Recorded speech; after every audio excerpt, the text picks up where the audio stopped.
Chapter 1582. His name is Emogui? This humble one knows this person. Zhu Changjiu, who had regained his senses, quickly replied. Okay, bring him in. Yang Chendong waved his hand, and Emogui, who was pale, was carried into the yard and stood in front of Zhu Changjiu. Zhu Changjiu had indeed taken poison. The special forces were still a step too late and did not manage to save him. But even so, Yang Chendong still needed to confirm this person's identity. Once he was sure, he might be able to obtain some information by searching for this person's identity. Yes, he's the mysterious man. Zhu Changjiu didn't know Emogui's name, but he had seen him before, so he recognized him immediately. Oh, thank you. You can go and rest now. Yang Chendong nodded. His gaze fell on the dead Emogui as he spoke regretfully. He was so close to catching this person. If he guessed correctly, this person should be the mole who reported Yang Xie's situation to Zhu Huichun. But he didn't know who ordered him to do so. Yang Chendong had a good memory. He thought about it carefully. It was definitely the first time he saw Emogui. It made sense. The mole was so careful that he couldn't find any clues even after investigating for a long time. Why would he send someone to contact Zhu Huichun? Come, take care of this person's body and get someone to draw a portrait. Yang Chendong still hoped that someone could recognize Emogui. Maybe there would be new clues. Sixth young master, our people found this radio in Emogui's yard. Tai Hu appeared, holding a dark green iron box. Oh! Yang Chendong's eyes lit up. Every radio station was a big warehouse item. When it was distributed, it had a serial number and was kept. Perhaps he could find some clues from this radio station. For example, the number 9826 was written at the bottom of the radio station. This was an important clue. Yang Chendong asked Tai Hu to keep it well and hand it over to Bureau Chief Yang San so that he could investigate it. By the way, what's the situation outside? Before Zhu Huichun disappeared, there was a big fire in the mansion. Everyone in the city must know that the mansion was in danger. If there were reinforcements, they should be here soon. Our brothers are watching outside. They haven't reported back yet, so there shouldn't be any reinforcements, Tai Hu replied respectfully. No reinforcements? Hee, then there shouldn't be any. After Yang Chendong heard this, a smile appeared on his face. Although it was already dark, it was impossible for the prince's mansion not to attract attention when it first caught fire and was followed by billowing smoke. If there were reinforcements, they would have been here long ago. But it had been half an hour and no reinforcements were still not here, which meant there was a big problem. It would be best if there were no reinforcements. Even if there were, Yang Chendong would not be afraid. So this problem was quickly put to the back of his mind. He looked at Tai Hu and said, "Don't worry about the outside. Hurry up and find the secret passage or the basement. This king has a feeling that Zhu Huichun is still in the yard. He hasn't gone far." The reason why Yang Chendong dared to make such an assertion was naturally because he saw the location of the three provinces' king palaces.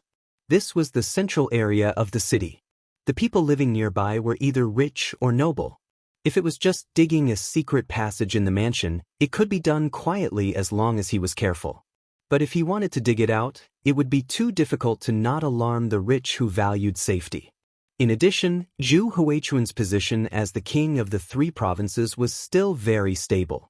There was no reason for him to take the risk of digging an escape passage. It was very likely that there was only a basement here. It was just for hiding. If this was the case, it was not difficult to find him. It just needed some time. Understood. After receiving the order, Tai Hu, who was in charge of the special forces, began to search the courtyards one by one. As long as there was a trace of suspicion, they would dig 3 feet into the ground to take a closer look. Let's not talk about finding the passage first. Let's talk about General Meng Ning, who was also in the city. This general, who was entrusted with an important task by Zhu Huichun, was now standing on the wall of Yunnan Manor with a thoughtful expression. He naturally knew about the warning from the king palaces. But he did not send out troops to meet them. Speaking of which, Meng Ning naturally had his own reasons for doing this. For example, he suspected that there should be a trap waiting for him around the king palaces. Once he went, He was afraid that not only would he not be able to save people, but he might also lose his life. He was naturally willing to do such a risky thing. Of course, the most important point was the second point, which was that Meng Neng was dissatisfied with Zhu Huichun. Meng Neng was previously under King Min Zhuang, Zhu Huichun. At that time, Zhu Huichun was only King Guangde. Later, this person rebelled, killed his own brother, and set up his own house. Meng Ning followed him, but he was still only a general. Speaking of which, a general seemed to be very awe-inspiring. But in fact, those who understood the military structure of the three provinces knew that Zhu Huiyu had personally appointed several great generals, such as Yunnan's great general Luo Guan, Guizhou's great general Jiang Wuqing, Guangxi's great general Bai Kuan, and so on. Meng Ning was also a general, which made him dissatisfied. No matter what, he had the merit of supporting the emperor. If he did not follow Zhu Huichun, but followed King Min Zhuang, how could there be the current king of the three provinces? Now, Zhu Huichun was the king of the three provinces, but he was still a general. He was also arranged to be by Zhu Huichun's side and was not allowed to lead troops alone. This obviously showed that Zhu Huichun did not trust him. Meng Ning remembered very clearly that Zhu Huichun had promised him before that once he achieved great things, he would be the general of the army. At that time, all the generals would be under his control. Only the word commander was added, but he could indeed become the highest commander in the army. Zhu Huichun's slip of the tongue made Meng Ning unhappy. Now, he was worried that there was an ambush in the king's mansion, so why would he take the risk? Pass down the order. Without a military order, no one is to act rashly. Meng Ning said thoughtfully. At this moment, Meng Ning was watching and waiting to see how the situation would develop. With military power, he was confident that no matter what the situation was, he could deal with it. As long as the main force of the five-star army did not appear, the initiative was in his hands. Outside the city, Wu Yingtu also received the report from the scouts and knew about the fire and smoke in the king's mansion. However, he made the same choice as Meng Ning. This did not mean that the two of them had the same thoughts, but he did not dare to act rashly without a command. He was different from Meng Ning. Meng Ning was Zhu Huichun's direct subordinate, at least he thought so. He was leading the Miao army. If he entered the city without a command, he would be punished severely. Thinking that it was better to avoid unnecessary trouble, he led the 10,000 soldiers and did not move. He only sent scouts into the city to gather information. He was also waiting for Zhu Huichun's military order. Before this, he was optimistic that Zhu Huichun had already made arrangements. Even if the king's mansion was on fire, if he was not there, who would know who was burning? Back to Wang Zhanjiang. At this moment, he could not even protect himself. The development of the situation was completely out of his expectations. The king's mansion that was in charge of his security had rebelled. Not only that, even General Kai Wenju was killed in the chaos. Without the help of the king's mansion, more and more civilians rushed in front of his army. After a round of fighting, the number of soldiers under Wang Zhanjiang's command was constantly decreasing. Originally, there were close to 20,000 soldiers. But now, not even half of them were left. At this moment, even if he saw the king's mansion on fire, what else could he do?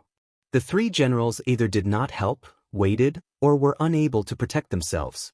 This created enough time for Yang Chendong. The Langya team members checked one courtyard after another, getting closer and closer to Zhu Huichun's secret entrance. In the secret underground room, Zhu Huichun did not have a radio, so he did not know what was happening outside. He was optimistic that as long as he wasn't caught by the five-star army, it wouldn't be long before the emperor's army appeared. Then, the prince's mansion would be taken back and he would be safe. I did not expect this Yang Chendong to have a trick up his sleeve. He actually wants to catch me. Just you wait, after this king quells the chaos, I will definitely cut you into pieces. Even in the secret room, Zhu Huichun was still cursing Yang Chendong, venting his dissatisfaction. The only one standing at the side, Chen Tian, also had a look of resentment. However, he saw deeper than Zhu Huichun. He said fawningly, "Your Majesty, actually, it is not entirely a bad thing that the king's mansion is under attack. At least this Yang Chendong has revealed all his trump cards. Once our army surrounds the king's mansion, at that time, he will not have any tricks up his sleeves. He will really be at our mercy. Howell said.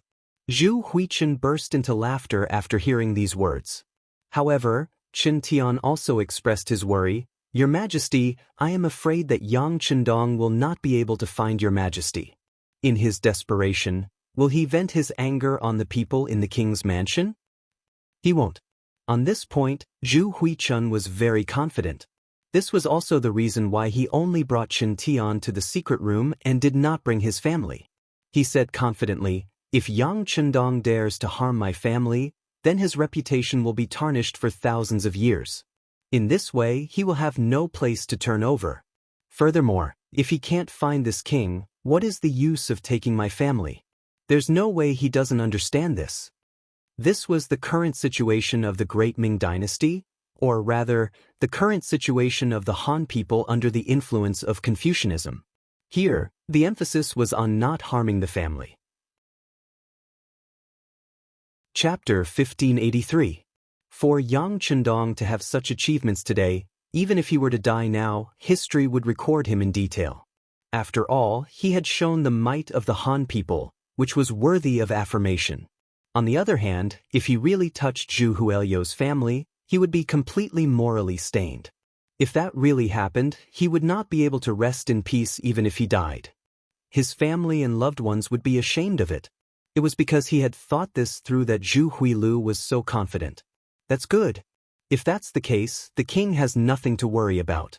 The king will definitely win. Chen Tian was also relieved. He was really afraid that Yang Chendong would not be able to defeat the enemy and would act against the families of the three provincial kings. However, after thinking about it carefully, the advantages outweighed the disadvantages. As long as Yang Chendong still had a shred of rationality, he would not do such a thing. Hearing the slogan that the king will definitely win, Chen Tian laughed out loud.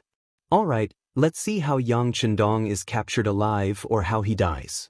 Does he really think that he can turn the situation around after taking down the prince's mansion? This proves that he can't hold on any longer. This is just his last act of madness. He is definitely going to lose. Yang Chendong, who Zhu Huilu thought was going to lose, was currently sitting on the throne where Zhu Huilu sat, quietly listening to Tai Hu's report. Sixth young master, the 10,000 Miao soldiers outside the city did not act rashly because they did not receive any orders and did not know what was going on here.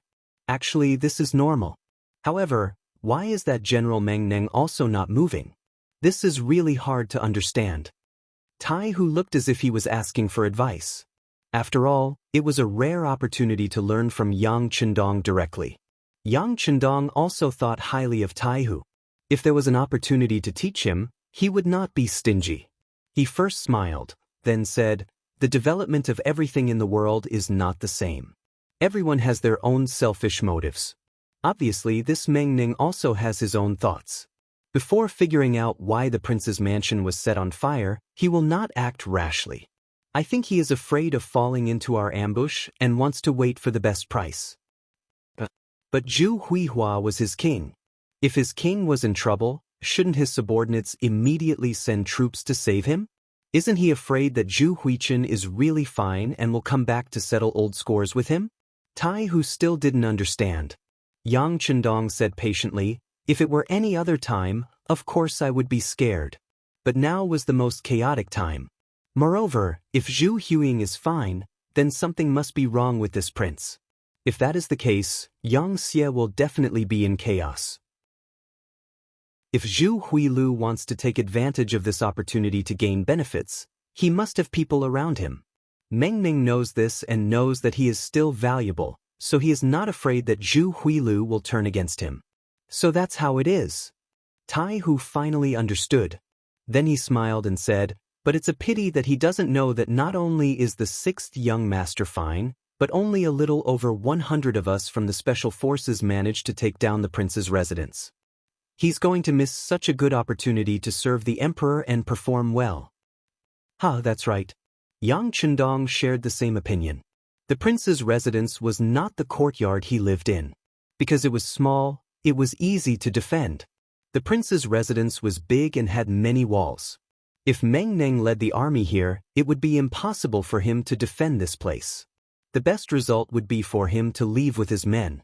In this way, he would lose the chance to capture Zhu Huilu alive. It could be said that all his efforts would be in vain. However, Meng Ning did not seize this opportunity, which doomed the 3 provincial kings to defeat. While the 2 of them were still talking, the special forces on the other side were not idle.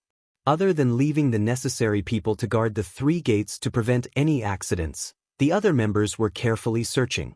Since Yang Chendong said that Zhu Huilu didn't run away, then he definitely wouldn't run away.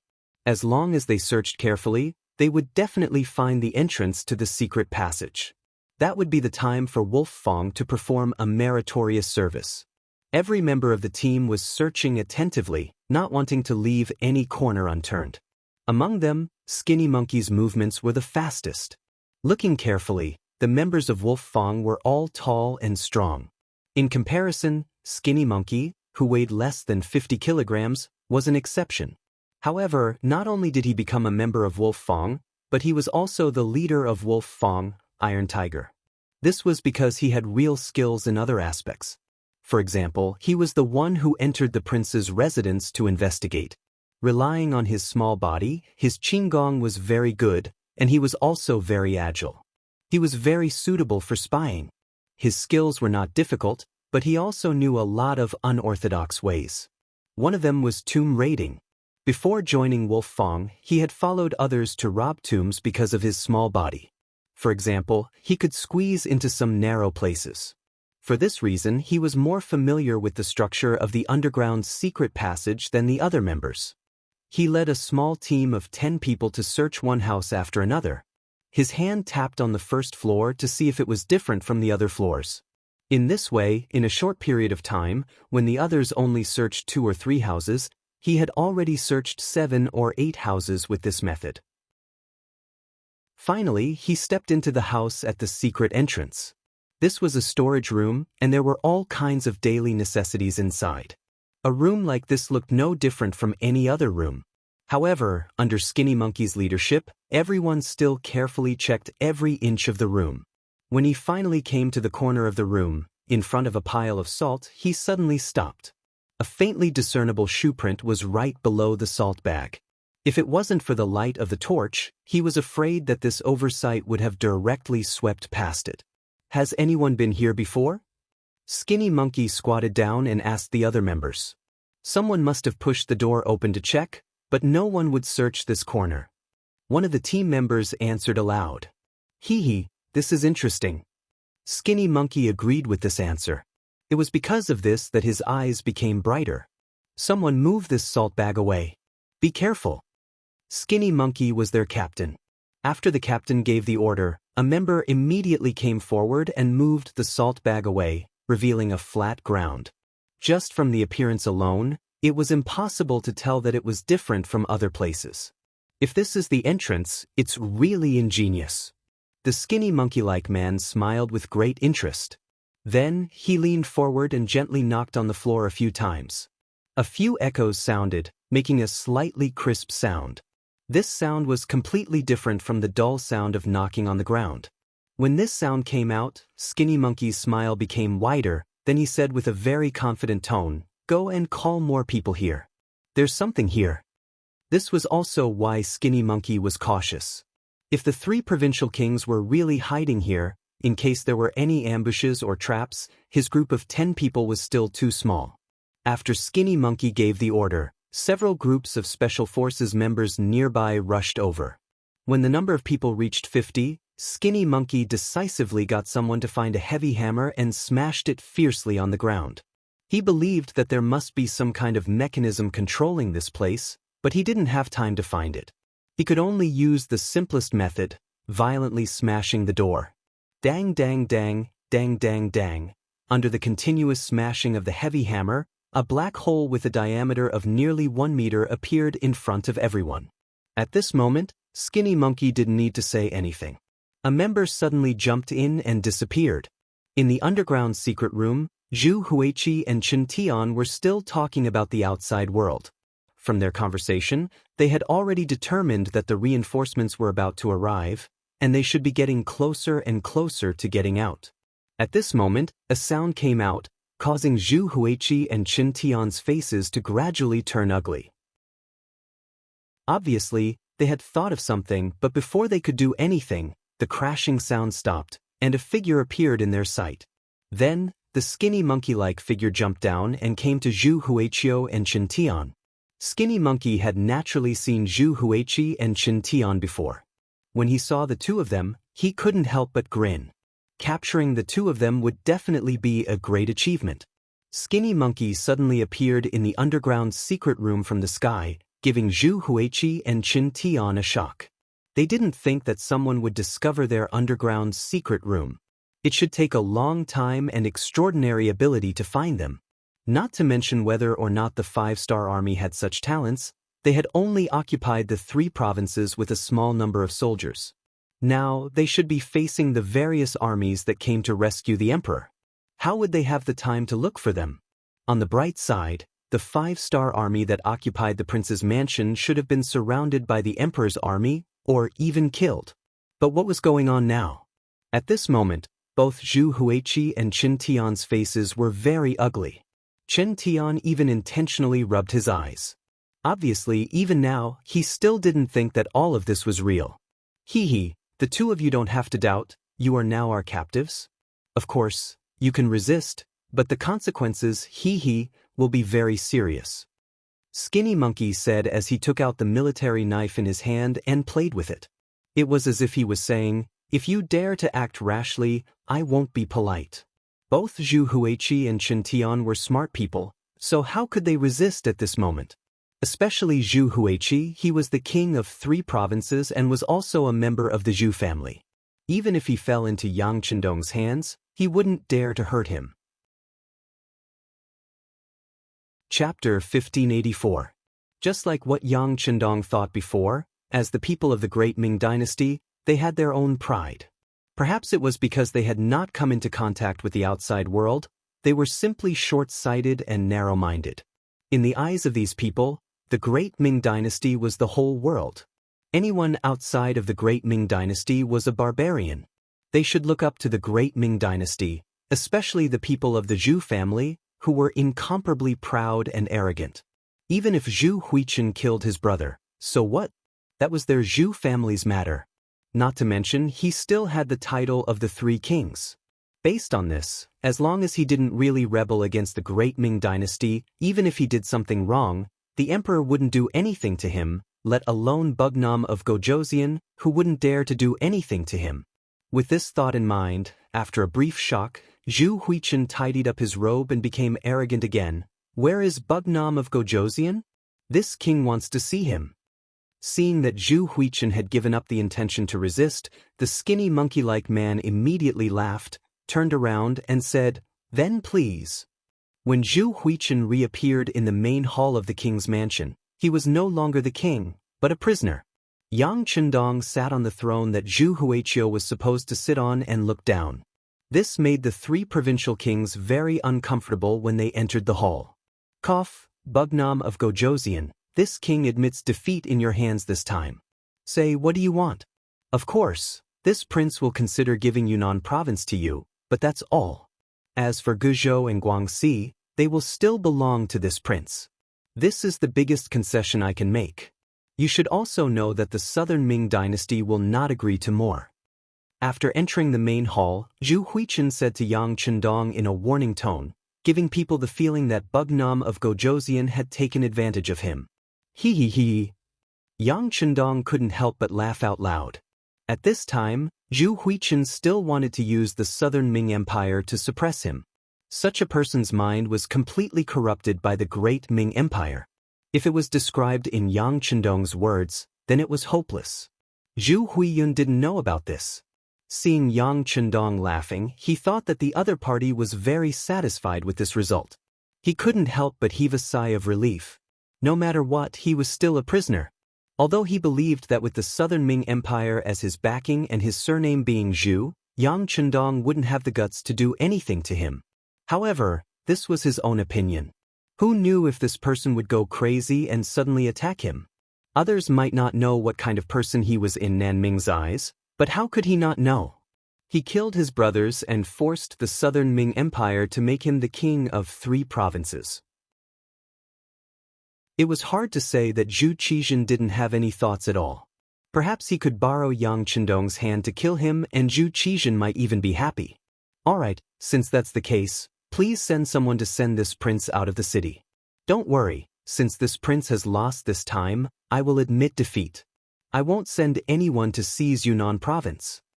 Zhu Huiyun thought that he had the upper hand and spoke with a magnanimous look.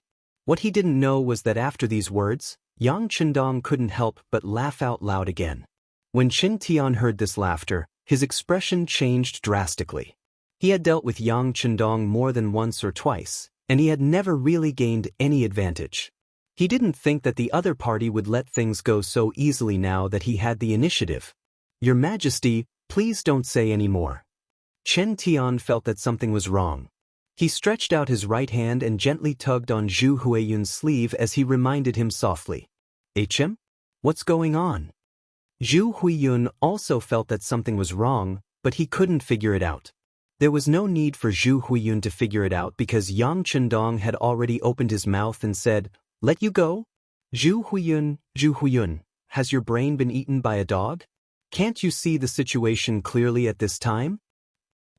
"Yang Chendong, how can you say that? I'm a member of the imperial family with the surname Zhu, and I'm also the southern Ming Emperor's king of the 3 provinces. How can you slander me here? Are you not afraid of angering the southern Ming dynasty and sending an army to destroy you?"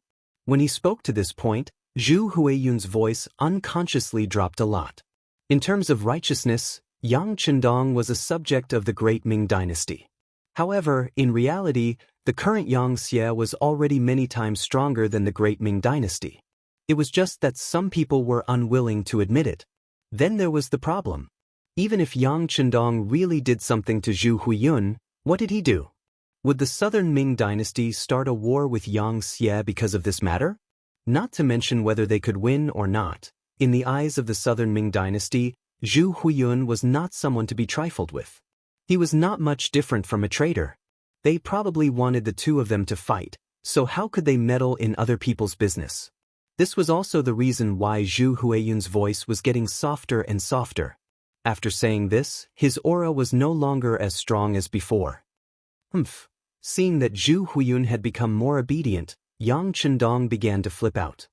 "Zhu Huiyun, who do you think you are? If you didn't have a good family, what are you now?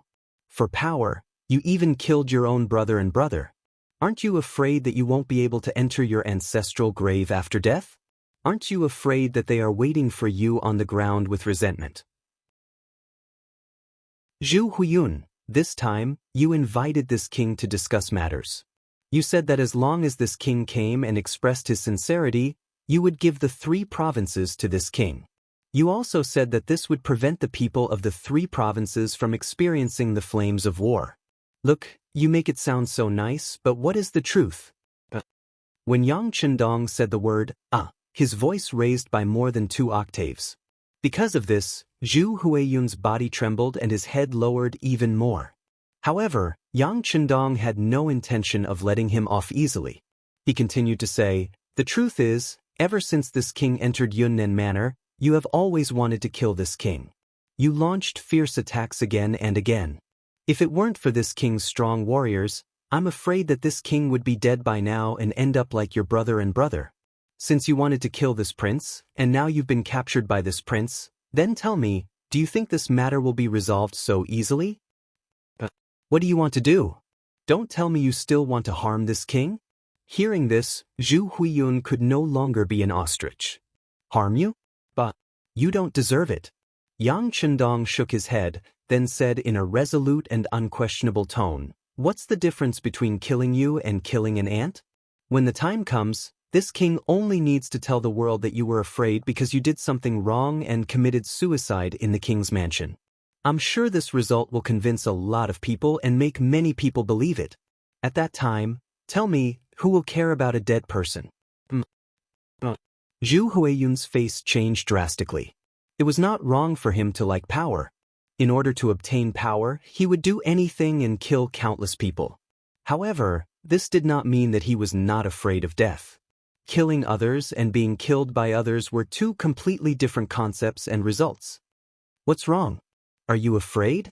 Seeing Zhu Huiyun's pale face, Yang Chendong knew that he had warned him enough. Next, it was time to ask for the result, which was what he wanted to know the most. Compared to this result, Zhu Huiyun's life and death really did not matter to him. He was just a king with the surname Zhu in the Great Ming Dynasty. In today's Great Ming Dynasty, there were dozens if not hundreds of kings like him. However, many of the kings were just in name. Not many people had the military power of 3 provinces like Zhu Huiyun. So what if he had the military power of 3 provinces? For Yang Chendong, who had already occupied Eastern Europe, the grasslands, Southeast Asia, and Central Asia, these 3 provinces had never been in his eyes. Zhu Huiyun, this king just wants to tell you that killing you is like killing an ant to this king. It's not a problem at all. Of course, if you can cooperate with this king and tell me everything you know, this king can still consider sparing your life. This. Yang Chendong threw out an olive branch, but Zhu Huiyun did not immediately agree. He was still wondering if Yang Chendong was trying to scare him. Without getting an answer immediately, Yang Chendong's eyes flashed with anger, then his gaze fell on Beta Persei beside him. The two had been together for many years and had already formed a certain tacit understanding. Beta Persei nodded, then strode into the hall and came to Zhu Huiyun's side. Without any explanation, he raised his hand and slashed down. An arm fell in the hole, and a wail from the bottom of his heart sounded. It hurts, it hurts. The voice came from Qin Tian's mouth. The slash just now had cut off his left arm. This sudden slash was completely out of Zhu Huiyun's expectations. When he saw the bloody arm falling at his feet, he instinctively jumped to the side, but at the same time, cold sweat began to flow from his forehead unknowingly. After Beta Persei swung his sword, his gaze fell on Zhu Huiyun, as if to say, "What do you think? Do you want me to slash you too?" Although Beta Persei did not say anything, everything was just a warning from his eyes. But Zhu Huiyun did not dare to take the risk. He immediately shouted, "Don't kill me, don't kill me. Bugnam of Gojoseon, whatever you want to ask, I'll say it, I'll say it." In fear and horror, Zhu Huiyun did not even have the courage to call himself this king. Yang Chendong smiled with satisfaction and said, "This prince will give you a chance. Tell me about Emogui. Who is his master?" Emogui nodded. Yang Chendong didn't know what to say, but he didn't know what to say. Chapter 1585. Compared to the external threat, Yang Chendong was more concerned about the traitor. He wouldn't be able to sleep peacefully until the traitor was eliminated. Now that Emogui was dead, the only person who had interacted with him was Zhu Huiyun. He had to get an answer from this person. With Chen Tian's missing arm in front of him, Zhu Huiyun naturally answered all the questions.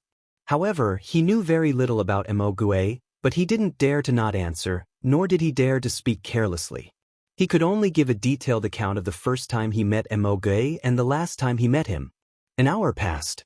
When he was done, Zhu Huiyun spread his hands and said, "I only know that there is a mysterious force supporting Emogui. As for who it is, I really don't know."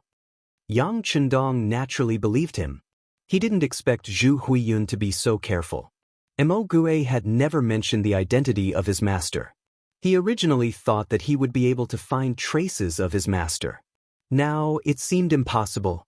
However, even though he believed that Zhu Huiyun wouldn't lie to him, it didn't mean that he wouldn't ask more. Chen Tiangong's bleeding had been stopped, and Yang Chendong had put the same problem on him. Chen Tian didn't know as much as Zhu Huiyun. However, in order not to get hurt again, he told Zhu Huiyun everything he knew. The facts proved that Zhu Huiyun wasn't lying. This result made Yang Chendong unhappy. There were still no clues about the traitor. Yang Chendong could only put it aside. Now that things had come to this, it was better to solve the problem of the 3 provinces first. Zhu Huiyun's capture meant that the overall situation was settled. Now it was time to tie up the loose ends. "Qin Tian, I'll give you a mission. If you complete it well, you can live. If you don't need to keep your other arm. Chen Tian's face was still pale because he had lost too much blood and also because he was scared. After knowing that Yang Chendong was daring and did not take him seriously, Chen Tian became as obedient as a dog and said, "Please instruct me, Bugnam of Gojosian." Satisfied with Chen Tian's performance, Yang Chendong said, "I now order you to be this king's envoy. Go and meet General Meng Neng and persuade him to surrender." The prince's mansion was on fire, followed by thick smoke. This was a call for help. Everyone who saw this scene had different thoughts. However, there was one person who wanted to go back to help, but he no longer had the ability to do so. This person was General Wang Zhanjiang. Wang Zhanjiang was a typical general of the Great Ming Dynasty. He had a foolishly loyal heart. In his eyes, she had received Zhu Huiyun's kindness, so she was his person in life and his ghost in death. Therefore, he was more anxious than anyone else when he saw that the Wang residence was in trouble. However, with the black cavalry firing their muskets on the inside and the traitorous soldiers and civilians on the outside, he was caught in the middle and was in a dilemma. If he couldn't even protect himself, how could he save others? Charge, send everyone. No matter what, we have to rush into the small courtyard. As long as we capture Bugnam of Gojosian, everything will be solved. Wang Zhanjiang thought of the simplest way to solve everything, which was to capture Yang Chendong alive and then use him to exchange for the three provinces' king. Wang Zhanjiang gave orders like a madman, then led the army to charge. Under his lead, the remaining 10,000 soldiers of the three provinces' army rushed toward the small courtyard like a tide. Even though they were constantly hit by firearms and fell to the ground in the process of charging, the tide of people was still like a wave without stopping. The power of firearms was greater in deterrence. When the opponents came without regard for their lives, the black cavalry, which had less than 500 people, finally felt a strong pressure. "Second brother, we can't go on like this. Let's break through." Dao Shao hurriedly came to Beta Persei's side to ask for instructions.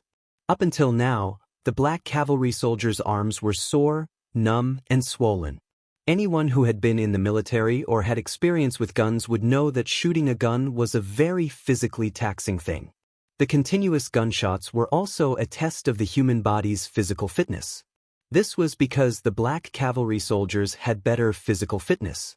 If it were an ordinary person, they would have been unable to shoot because their arms could not bear the force. A small number of the 500 black cavalry soldiers were injured, but most of them had reached their physical limits, especially when their arms were numb and they could no longer shoot. Even if they forced themselves to hold the gun, they had already lost their aim. "Then let's break through." Beta Persei was also a little surprised by the stubbornness of the three provinces' army. But fortunately, the young master was no longer here, so he did not have to stay here and not move. Organize those who can still shoot and let them be responsible for covering the retreat of the others. We'll break through to the east. After Beta Persei gave the order, those who were supposed to set up the booby traps did so. The soldiers who were supposed to retreat also lined up, and the injured soldiers were supported by their comrades to the east. Beta Persei's decision was very decisive and caught the three provinces' army off guard. The east side was the main target of the attack, and a hole was quickly opened. Beta Persei and the others took the opportunity to leave. General Wang Zhanjiang, who was left behind, finally rushed into the small courtyard with the soldiers. "Quick, surround this place. Don't let a single one escape." Finally, he rushed into the small courtyard. At this moment, Wang Zhanjiang's face was full of excitement. He seemed to see the scene of capturing Yang Chendong alive, and then saving Zhu Huituan, becoming the first hero. Boom boom boom. Boom boom boom. The booby traps left behind were triggered, causing a series of explosions. Hundreds of soldiers from the three provinces' army were killed or injured by the explosions. But Wang Zhanjiang did not care about all of this. In his eyes, all of this was just the black cavalry's last resistance. "Quick, charge in. They don't have any power to resist. Charge in. Other than Wunan Wang, kill everyone else. Kill them all." After losing so many people, he could finally get his revenge. Wang Zhanjiang had been suppressing his anger for a long time. but it was destined that his idea would not come true. When Wang Zhanjiang rushed into the small courtyard with the soldiers from the 3 provinces, he saw that there was no one there. Not to mention Yang Chendong's figure, there was not even a corpse of a dead 5-star army soldier. What's going on? Faced with this result, Wang Zhanjiang felt his mind go blank. He could not understand why this was happening. Reality did not give him more time to think, because soon after, a soldier came to report that the courtyard was surrounded by the rebel army and civilians. In other words, they were now the prey and had nowhere to run. How many people do we have left? Wang Zhanjiang's face changed when he heard that they were surrounded. But he did not give up on the idea of breaking out. As long as he still had his strength, there was still a chance for him to break out. General, we only have about 3,000 people left. This answer made Wang Zhanjiang's face change. Then, like a zombie that had its energy sucked out of his body, he fell to the ground with a plop. He knew that this time, it was completely over. Nearly 15,000 soldiers fought with no regard for their lives and did not care about the heavy losses. Until now, there were only about 3,000 people left. On the contrary, there were more than 20,000 rebels and civilians outside. He knew that this was a complete failure. Wang Zhanjiang did not believe that the 3,000 people he brought with him would have the strength of the black cavalry to be able to break out of the heavy encirclement. The general had lost his fighting spirit and hope. The other soldiers looked at each other and also lost their fighting spirit. Some of them even looked at Wang Zhanjiang and were ready to make a move. It was every man for himself, and it was time for him to fight for himself. A few hours later, around noon, the soldiers under Wang Zhanjiang's command rebelled and he was killed in the courtyard. No one would have thought that the place that was supposed to be Yang Chendong's burial ground would become Wang Zhanjiang's burial ground. With Wang Zhanjiang's death, the remaining soldiers from the 3 provinces abandoned their weapons and surrendered. They were taken over by Qing Hu's soldiers and civilians. This was not the only piece of good news. Chen Tian also brought Meng Ning over. After learning that the 5-star army could keep him and his family alive and that he could keep 10% of the wealth for his own use, Meng Ning chose to surrender. The exception was the 10,000 Miao soldiers outside the city. Under the leadership of Miao King Wu Yingtu, they escaped in advance. Clearly, he also saw that the situation was turning for the worse. However, considering the various conflicts he had with the 5-star army, he did not believe that the other party would let him off so easily. Thus, he chose to flee, choosing to head to the Chuxiong Manor to meet up with General Luo Guan, Brigadier General Rajiv, Azad, Hack and the others. In just one night, Yunnan Manor changed hands. The original owner, Zhu Huihua, became a prisoner and Yang Chendong, who was surrounded and killed, became the owner here. Beta Persei rushed to Yang Chendong with a telegram and reported, "Young master, the latest news is that 80,000 enemies have appeared in the west of the city. They are heading towards Yunnan Manor. If there are no accidents, they will reach the west wall in 2 hours." Previously, Beta Persei led the Black Cavalry to break out of the encirclement and then met up with Commander Cheng Hu and the others who were outside. Then, he came to the 3 provinces and walked to Yang Chendong's side. It was also because of Beta Persei's timely breakout that the Black Cavalry did not suffer any major losses. After a few days of fighting, the 500 Black Cavalry only lost 3 people in battle and more than 20 were injured. Most of the soldiers were just overly tired. Once they had enough time to rest, they would immediately be full of energy. 80,000? After Yang Chendong heard this, his expression did not change. He knew that this was the last force that Zhu Huihua left in Yunnan province. There was nothing to be afraid of against an enemy that had no backup. As long as they defended the city and stabilized the situation, victory would eventually be theirs. Chapter 1586. How many people can we mobilize? Yang Chendong asked Beta Persei, thinking that they would need an army to defend the city. "Young master, we have about 40,000 soldiers at our disposal. Among them, 30,000 are surrendered soldiers. However, not many of them are capable of fighting. There are also several tens of thousands of commoners. If we call upon them, they can also go up the tower to help." Hearing this answer, Yang Chendong knew that it would not be easy to rely on these people to defend the city. So he continued to ask, "Where are our reinforcements?" The closest one is the 20,000 reinforcements led by Yao Ingjun. They have already arrived at Chujing Prefecture in the northeast. They will arrive before noon tomorrow. The fastest one is the world's first cavalry army. They have already passed Yuanjiang Prefecture. If there are no accidents, they will arrive tomorrow night. There are also the other main reinforcements. They will arrive in about 2 to 4 days. Beta Persei reported to Yang Chendong with the timetable calculated by Wang Shan. So, we can only rely on ourselves from today until noon tomorrow? When Yang Chendong said this, the corner of his mouth trembled slightly. He thought to himself, "This is good. Let the people here see the cruelty of war and let them know that peace is not easy to come by." Beta Persei, go find Yang San and Commander Chenghu. Send out all the surrendered soldiers from the 3 provinces as well as the civilians who can go up the city. Let them go up the city. Don't be afraid of spending money and don't be afraid of dying. It is time to let some people see the benefits of joining Xianxia. Yang Chendong said as if he had made some kind of decision. Beta Persei nodded heavily. He already understood Yang Chendong's meaning and knew what to do. With this order, the entire Yunnan prefecture became busy again.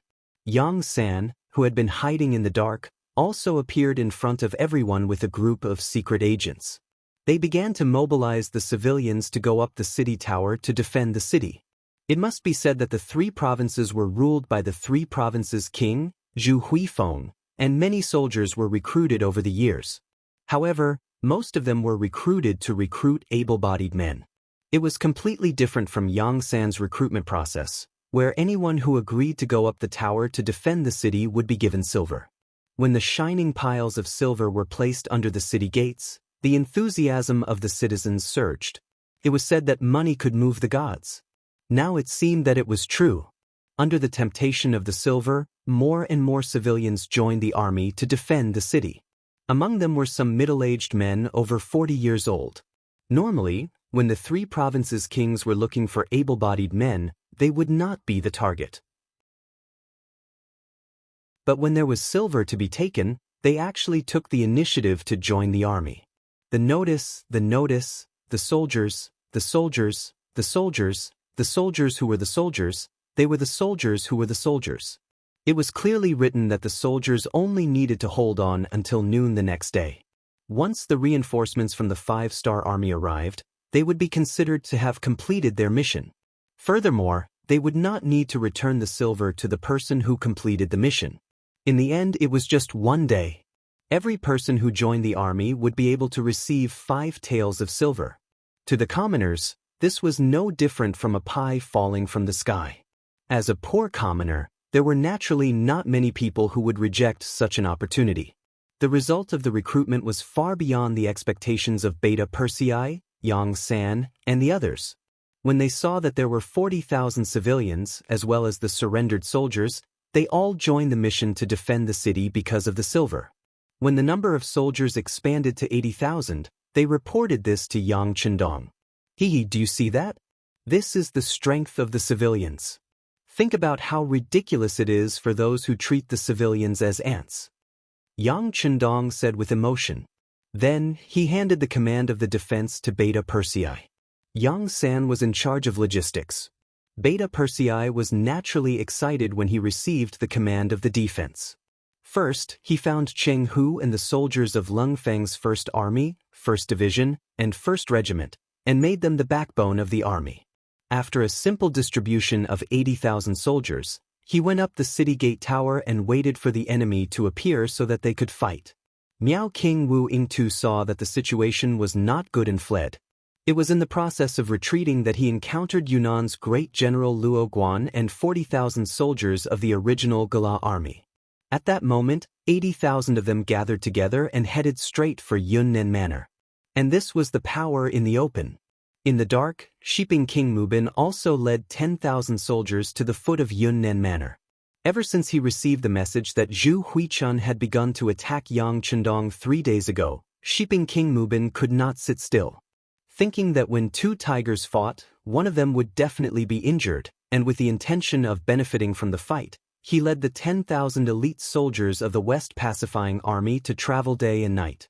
Finally, they arrived outside the southern Cloud Prefecture city without alerting anyone. Having lived in Yunnan Manor for generations, he knew the terrain like the back of his hand. He knew where the paths were and where the rivers were. It was because of this advantage that even Yang Xie's intelligence department did not know about the appearance of the sheeping army. It had to be said that this was the advantage of being a local snake. After arriving outside Yunnan Manor without anyone knowing, the scouts sent out found out that the 3 provincial armies were about to arrive at the city gates. The 5-star army in the city was also actively guarding against them. So the war is about to start. Then we just have to wait. Hearing the news, Mu Bin quickly suppressed his intention to take action. As for the missing Zhu Huichun, the 3 provinces' king, he did not care at all. Without the king of the 3 provinces, Southern Cloud Prefecture would be his lair. If he had been actively defending himself all these years, he might have been able to fight against the 5-star army. It was all because of this person that his plan was delayed. Mu Bin did not have a good impression of Zhu Huichun. This was a typical shirking of responsibility. If he could not do something well, he would always find all kinds of excuses to blame others. This was also a sign of irresponsibility. Yunnan Manor was currently heavily guarded. It was not a suitable time for him to attack. Sheeping King could wait. He was like a venomous snake in a dark corner. When the time was right, he would open his mouth and bite to achieve his goal. As for Luo Guan's troops, a group of 80,000 soldiers rushed over. Finally, they arrived outside the west city of Yunnan Manor just after noon. Then the army got into formation. Perhaps they had also received news that the 5-star army's reinforcements were on their way. They did not have time to build catapults. They only took out some siege ladders. As the war drums of the 3 armies beat, they got into formation to attack the city. On the west city tower of Yunnan Manor, the surrendered soldiers and civilians looked at the mighty 3 provinces army that was in formation outside the city. Everyone had a bitter expression. Previously, they were tempted by the money that made them forget everything and join the army. However, when they saw the huge formation of the enemy, they realized that it was not easy to get the money. However, since he had received the money, he had to do something.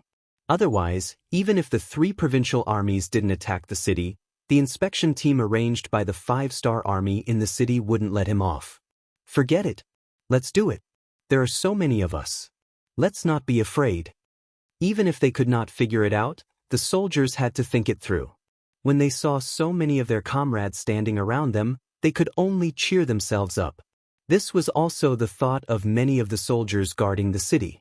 Beta Persei and Yang San also saw this scene. Ah! Yang San laughed and said to Beta Persei, "Second brother, it seems that the morale of your soldiers is a little low. They are all new recruits. Many of them have not even seen blood. It's not a big deal for them to behave like this." Beta Persei said magnanimously. Although the morale of his 80,000 soldiers was indeed low, Beta Persei was not worried that the 3 provinces' army outside the city would attack the city. After all, the military strength of both sides was basically equal. In addition, they were the ones defending the city, so they had a natural advantage. Among the soldiers, there were the backbone of the Cold Front Regiment. The other party did not have heavy weapons to attack the city. No matter how he looked at it, his side had too much of an advantage. Seeing how confident Beta Persei was, Yang San was not worried anymore. After reminding him that the sword had no eyes, he went down the city tower to prepare food. Zhu Huihua had done some good things. For example, there was a lot of food stored in the city's warehouse. This was originally for his recruitment and independence, but now it was all given to Yang San. With these things, he could make incomparably delicious food. Presumably, under the stimulation of delicious food, the morale of the soldiers should also be improved. Okay, go and prepare more meat. I will use this to encourage the soldiers. Beta Persei naturally knew the importance of food to the soldiers. He smiled and sent Yang San away. Then, he ordered someone to call Cheng Hu and instructed him that if the city tower was in danger, The backbone of the Cold Front Regiment would have to personally come out and kill the enemies on top of the city. Second brother, don't worry. It's only because the 6th young master didn't allow firearms. Otherwise, we wouldn't even need these people. Our Cold Front Regiment alone is enough to defend the city without losing it. If it's done well, we can even launch a counterattack. Cheng Hu replied confidently. I know your Cold Front Regiment is powerful. However, the 6th young master also wants these people to see blood. Sometimes, no amount of education is as good as experiencing it yourself. So, let's not use firearms. Unless the situation is out of our control, tell the soldiers that no one is to use firearms. Beta Persei of course knew how powerful the Cold Front Regiment was. This regiment, which was called a typical regiment by the outside world, was only second to the Black Cavalry in terms of combat ability. The city tower was ready. The soldiers of the 3 provinces outside the city also launched their attack. They already knew that the defenders were made up of surrendered soldiers and ordinary civilians. There were no real elite forces like the 5-star army. This made them feel relieved. Chapter 1587. The 5-star army had fought battles all over the country and had already made a great name for themselves. If it was the 80,000 5-star army here, they would have already fled without even fighting. However, the 80,000 surrendered soldiers and commoners were completely different. In their eyes, they were a proper army. If they couldn't even defeat these 5-star army, then all their training would have been in vain. Therefore, when they charged, the might of the 3 provinces' army was still very fierce. They didn't care about the arrows that were shot down from the city tower. They charged up the city walls with minimal losses, then set up countless scaling ladders and began to attack the city. Commoners who hadn't been trained could only shoot arrows. As for how far they could shoot and whether they could hit people, it was still too extravagant. Therefore, in the first wave of counterattack, the defending side didn't perform well. It wasn't until they saw countless scaling ladders on the city tower that countless enemies began to climb up with the help of the scaling ladders. When some of them were about to charge up, the defending soldiers became afraid. They didn't dare to imagine how many of them could survive in close combat. Don't panic. Take the prepared sleepers and throw them down. Cheng Hu was in charge of commanding the front lines. Seeing the enemy attack so smoothly, he couldn't help but shout out anxiously. Under his shout, Feng Zhan, Wang Jinlong, Su Degang, Hu Jun, Sun Dawei and the other battalion commanders hid in the crowd and played their roles. Countless sleepers were thrown down from the city tower, smashing into the heads or bodies of the soldiers of the 3 provinces who were climbing up with the help of the scaling ladders. One by one, black figures fell from the sky and let out miserable cries. The sleepers' attack disintegrated the first wave of attacks of the 3 provinces' army. After throwing down over 1,000 corpses, the 3 provinces' army had no choice but to retreat. The first wave of attacks of the enemy was defeated so easily. The cheers of tens of thousands of people could be heard from the city tower. Obviously, the victory came so quickly that it greatly exceeded the expectations of the defending soldiers. Especially the commoners. They were originally a little nervous, but now they realized that the battle wasn't as difficult as they thought. Their confidence began to swell and their morale began to rise. However, the experienced officers like Qing who did not let down their guard. They knew that this was just a probing attack by the enemy, and the bitter battle was still to come. Despite the failure of the first wave of attacks, the soldiers of the 3 provinces did not show any signs of low morale. It was just a probing attack. This was a common tactic. He really didn't know why the civilians guarding the city were cheering so enthusiastically. Those who didn't know would think that the enemy had eliminated their main force. That's enough. You've all seen it just now. The soldiers guarding the city have mediocre combat strength. The arrows they shot were weak and powerless. This kind of army can't possibly be a match for our elite regular army. So, from now on, I ask everyone to buck up and unleash your strongest combat strength. As the one who led the most troops, Rajiv undoubtedly became the leader of the crowd. He looked at the other generals as he spoke, as if his words were military orders. Of these 80,000 men, Rajiv led 30,000 men, Luo Guan led 20,000 men, and Azad, Hak, and Wu Yingtu led 10,000 men each. Thus, they managed to gather an army of 80,000, forming a sizable force.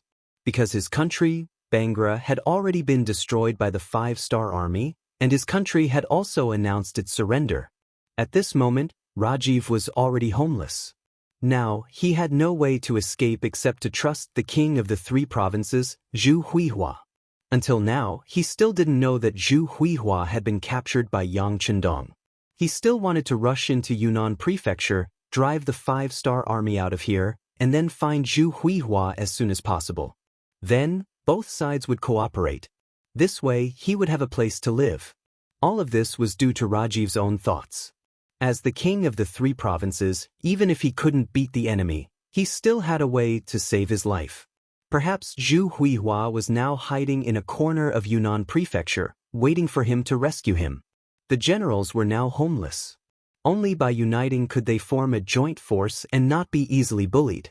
It was under such circumstances that Rajiv took the initiative to stand up. No one had any doubts and were willing to listen to his command. Now that Rajiv had given the order, everyone knew that under the current situation, they could only survive by taking down Yunnan Prefecture and saving Zhu Huihua. Therefore, no one had any objections and agreed to this decision. When the force was concentrated in one place, it was still very powerful. When the army launched another siege, it was no longer a probing move. Instead, it was a real assault. More and more soldiers rushed to the city walls and began to climb up using scaling ladders. More and more wooden sleepers were thrown down. This was not the first time they had used these ladders. Not good, the pillows are useless. After throwing out the wooden sleepers, many people found that the effect was not as good as they had expected. Although the 3 provincial armies also suffered casualties, they did not retreat. Instead, they continued to climb up the ladder. Many people began to panic. Don't panic, throw down the kerosene. Feng Zhan and the others in the crowd looked at the performance of the people and sighed. Fortunately, they were not soldiers under their command. Otherwise, they would have trained them well and let them know how red the flowers were. With this shout, countless kerosene was poured down from the sky and poured on the soldiers of the 3 provinces who were still under the ladders. Waves of mournful screams were heard. The siege, which had been going smoothly, could not help but stagnate. This was a real siege in ancient times. Without powerful heavy weapons like cannons, every time they wanted to attack a city, they would have to pay a heavy price. With the help of the kerosene, the 3 provinces were once again defeated.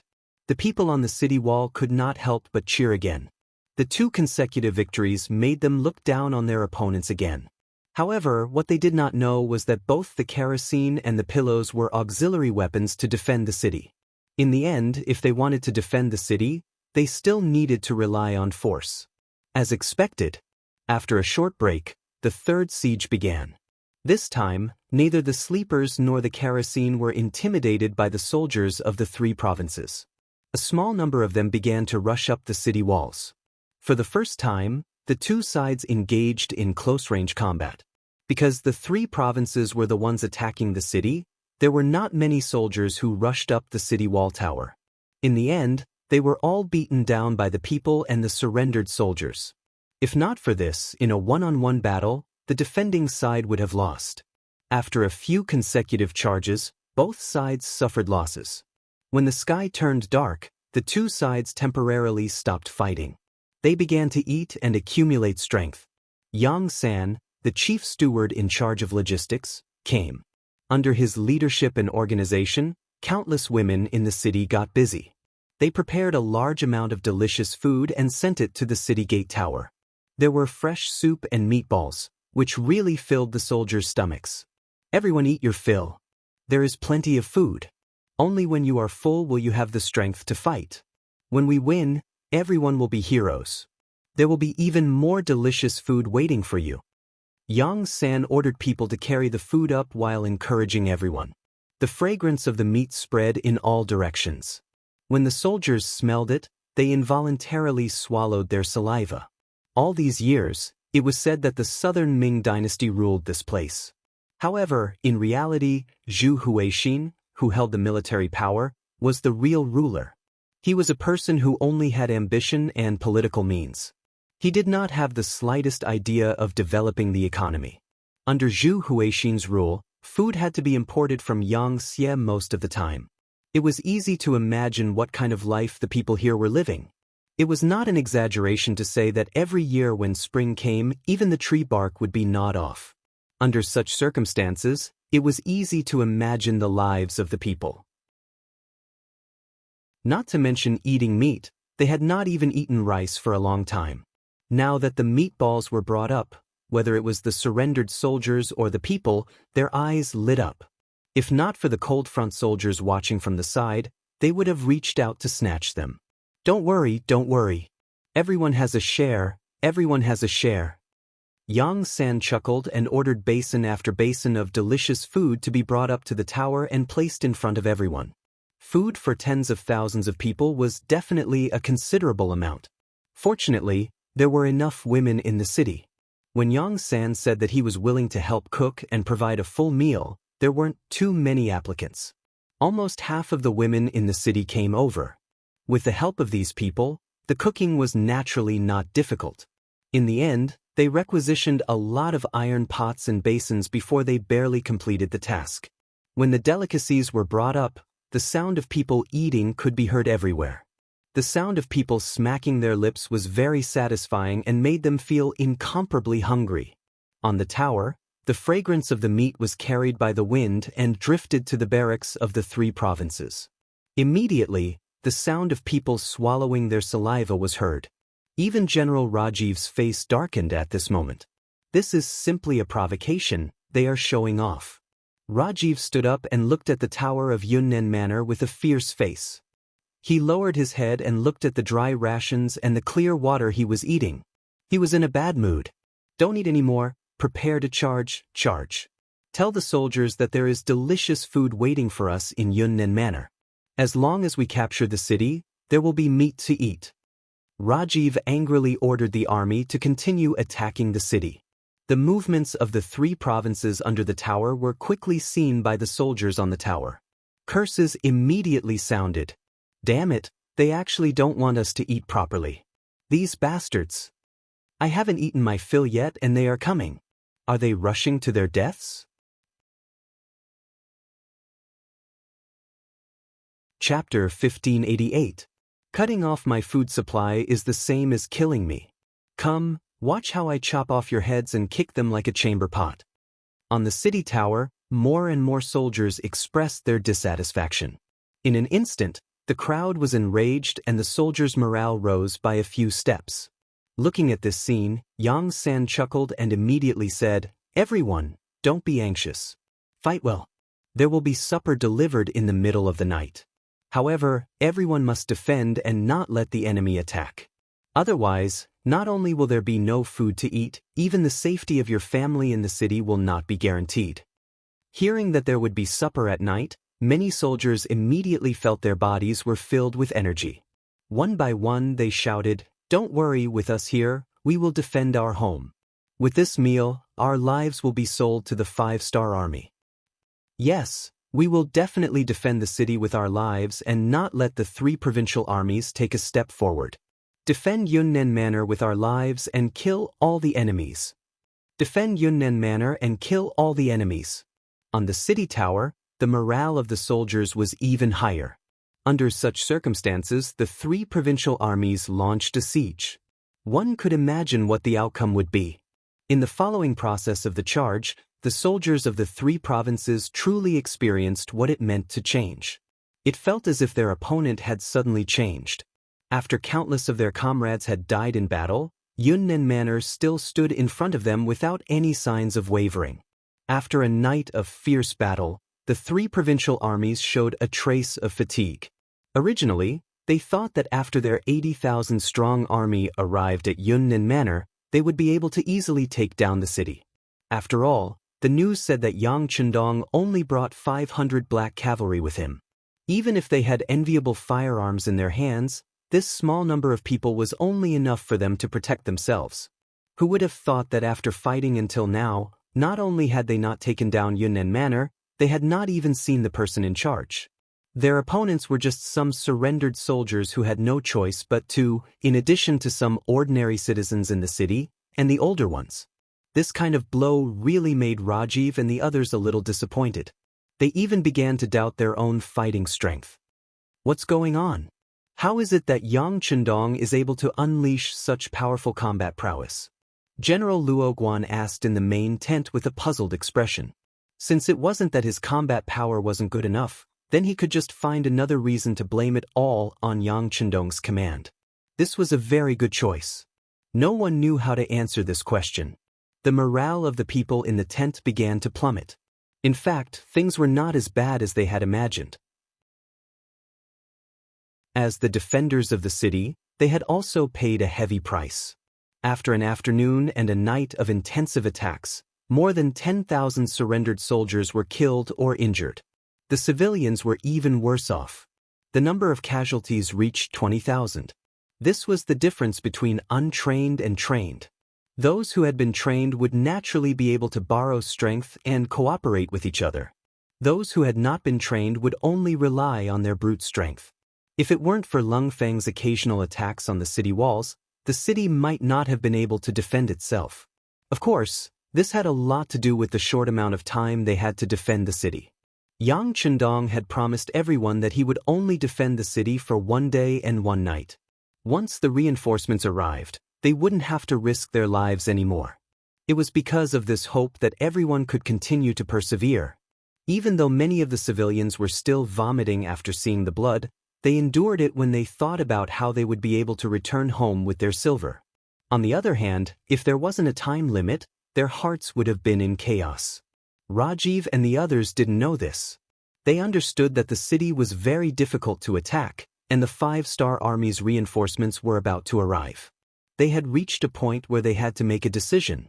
They could either continue to attack the city and charge without caring about their losses, or they could take advantage of the fact that the 5-star army's reinforcements hadn't arrived and immediately retreat as far away as possible to preserve their limited strength. As for what to do, the generals looked at each other and didn't make a final decision. Report. Just when everyone didn't know what to do, a messenger entered the main tent. Report. A young man who claims to be Mu Tsong is outside the tent. He says he has an important matter to discuss with all of you. Mu Tsong? The eldest son of Shiping King Mu Bin. Luo Guan and Wu Yingtu looked at each other. Others didn't know, but they knew this person's identity. Next, Luo Guan explained Mu Tsong's identity to Rajiv and the others. After hearing that this person had Shiping King's background, hope reappeared in Rajiv's eyes. Quickly invite him in. At this time, Mu Tsong suddenly appeared outside the tent. Even if one thought with their toes, it was obvious why he was here. In the past, Shiping King was also a potential enemy of the 3 provincial kings. If this person dared to appear, he would definitely be captured alive. But now that there was a powerful person like Bugnam of Gojoseon, infighting was impossible. They should be thinking about how to unite. Under the guidance of the messenger, the extraordinary Mu Tsong walked into the main tent. As a minister and general of the Ming dynasty, the great-grandson of Qianning King Mu Ying, the grandson of King Ding Yuan Mu Cheng, and the son of Duke Qian Mu Bin, as well as the future 3rd-generation Duke Qian, he had a strong noble aura. Just by walking in, his extraordinary aura was revealed. Especially the smile on his face, it gave people a feeling like a spring breeze. In fact, after the ministers of the Ming dynasty, there were very few idiots, especially those who were groomed by big families to inherit the mantle. They had to undergo all kinds of training from a very young age. This was also the reason why the nobles could last for hundreds of years. The so-called existence was reasonable. The nobles were able to survive under the constant replacement of the ministers and the constant change of the emperor. They also had to put in quite a bit of effort behind the scenes. Mu Tsong, who had been trained as a successor since he was young, had been learning skills since he was 3 years old. Now, although he was only 17 years old, the aura around him was already not something normal people could compare to. After entering the tent, Mu Tsong first inspected everyone before cupping his hands in greeting. When he greeted Ravji and the others one by one, he called out everyone's names. Without being introduced, he could clearly recognize everyone. This was enough to prove his skills and also showed that Mu Tsong had done quite a bit of work in secret. Like this, Mu Tsong's first impression of him was quite good. Rafi spoke up and gave them a seat. The 6 of them sat down together. After Mu Tsong sat down, Rafi looked at Luo Guan. The only Han general asked, "But I wonder why young Master Mu is here?" This was clearly a consultant who knew what was going on, but no one had any doubts about this statement. Even if everyone had guessed Mu Tsong's intentions, they couldn't just say, "What, are you here to help us?" "That's great, we're very grateful. Please make your move quickly. Just tell us what you need and we'll agree to it." How could Mu Tsong not sense that Luo Guan was probing? He immediately smiled and said, "Generals, this young master is here on my father's orders to assist you in taking down Yunnan Manor." Everyone couldn't help but heave a sigh of relief when their intentions were revealed. Even if they had guessed it, it had a completely different meaning when it came from Mu Tsong's mouth. But what does His Highness King Shiping want to do? This time, Rafi took the initiative to ask before Luo Guan could speak. It was clear that this person was indeed anxious. Seeing Rafi's hopeful eyes, Mu Tsong chuckled. Then, he opened his folding fan and said with grace, "Generals, the current situation is very critical. The 5-star Army's reinforcements are about to arrive. The earliest wave might appear outside the battlefield in a few hours. In other words, there isn't much time left. If we still can't take down Yunnan Manor, have you considered the following situation?" "Situation? What situation?" Rafi asked with an unsightly expression. Seeing that the other party didn't want to face this question, Mu Tsong chuckled and said, "Generals, Bugnam of Gojoseon has already arrived at Yunnan Manor. The next step is to solve the problem of the 3 provinces. Now that the 3 provincial kings are still alive, it means that Bugnam of Gojoseon has no opponents here. Once the main force of the 5-star army arrives, with his personality, how could he tolerate the existence of generals here? I'm afraid a large-scale cleanup operation will be imperative at that time, right?" Everyone's expression sank. This was exactly what they were worried about. If they didn't consider this problem, they would have already retreated. Why would they be stuck in a dilemma here? Since no one objected, Mu Tsong continued, "Now that Bangla has been destroyed by Bugnam of Gojoseon and the 3 provincial kings are missing, everyone has become rootless duckweeds. If we don't think of a way to join a new faction, we can't think of any other outcome other than being destroyed. Right? You don't have to think about where you can't go in the world. Hee. The truth is that other than Nanming, the surrounding areas have been occupied by the 5-star army. Even if you want to go, you don't have a direction." Rajiv's and the others' faces turned uglier and uglier as they listened to Lin Yun's words. Faced with this kind of humiliating words, they really wanted to object. However, they helplessly found that what Mu Tsong said was right. Even if they wanted to refute, they didn't know what to say. Everyone's silence was enough to explain the problem. Mu Tsong knew that the time had come, so he opened his mouth again and tried to recruit. "Generals, there are only 2 paths in front of you now.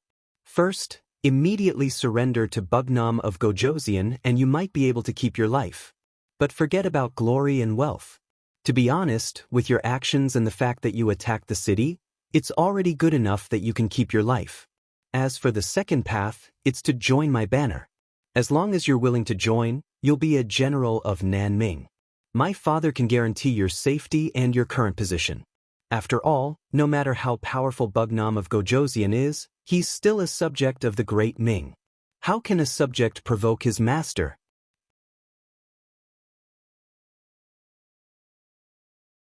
Chapter 1589. The matter was finally made clear.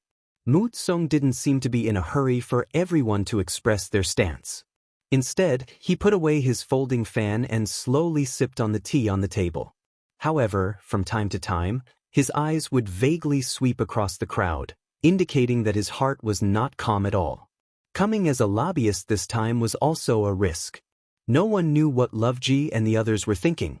What if they were prepared to surrender to Yang Chendong?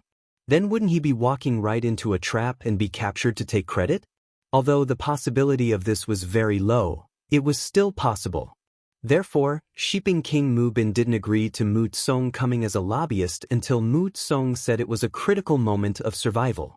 Yunnan Manor was where the Mu family had lived for generations.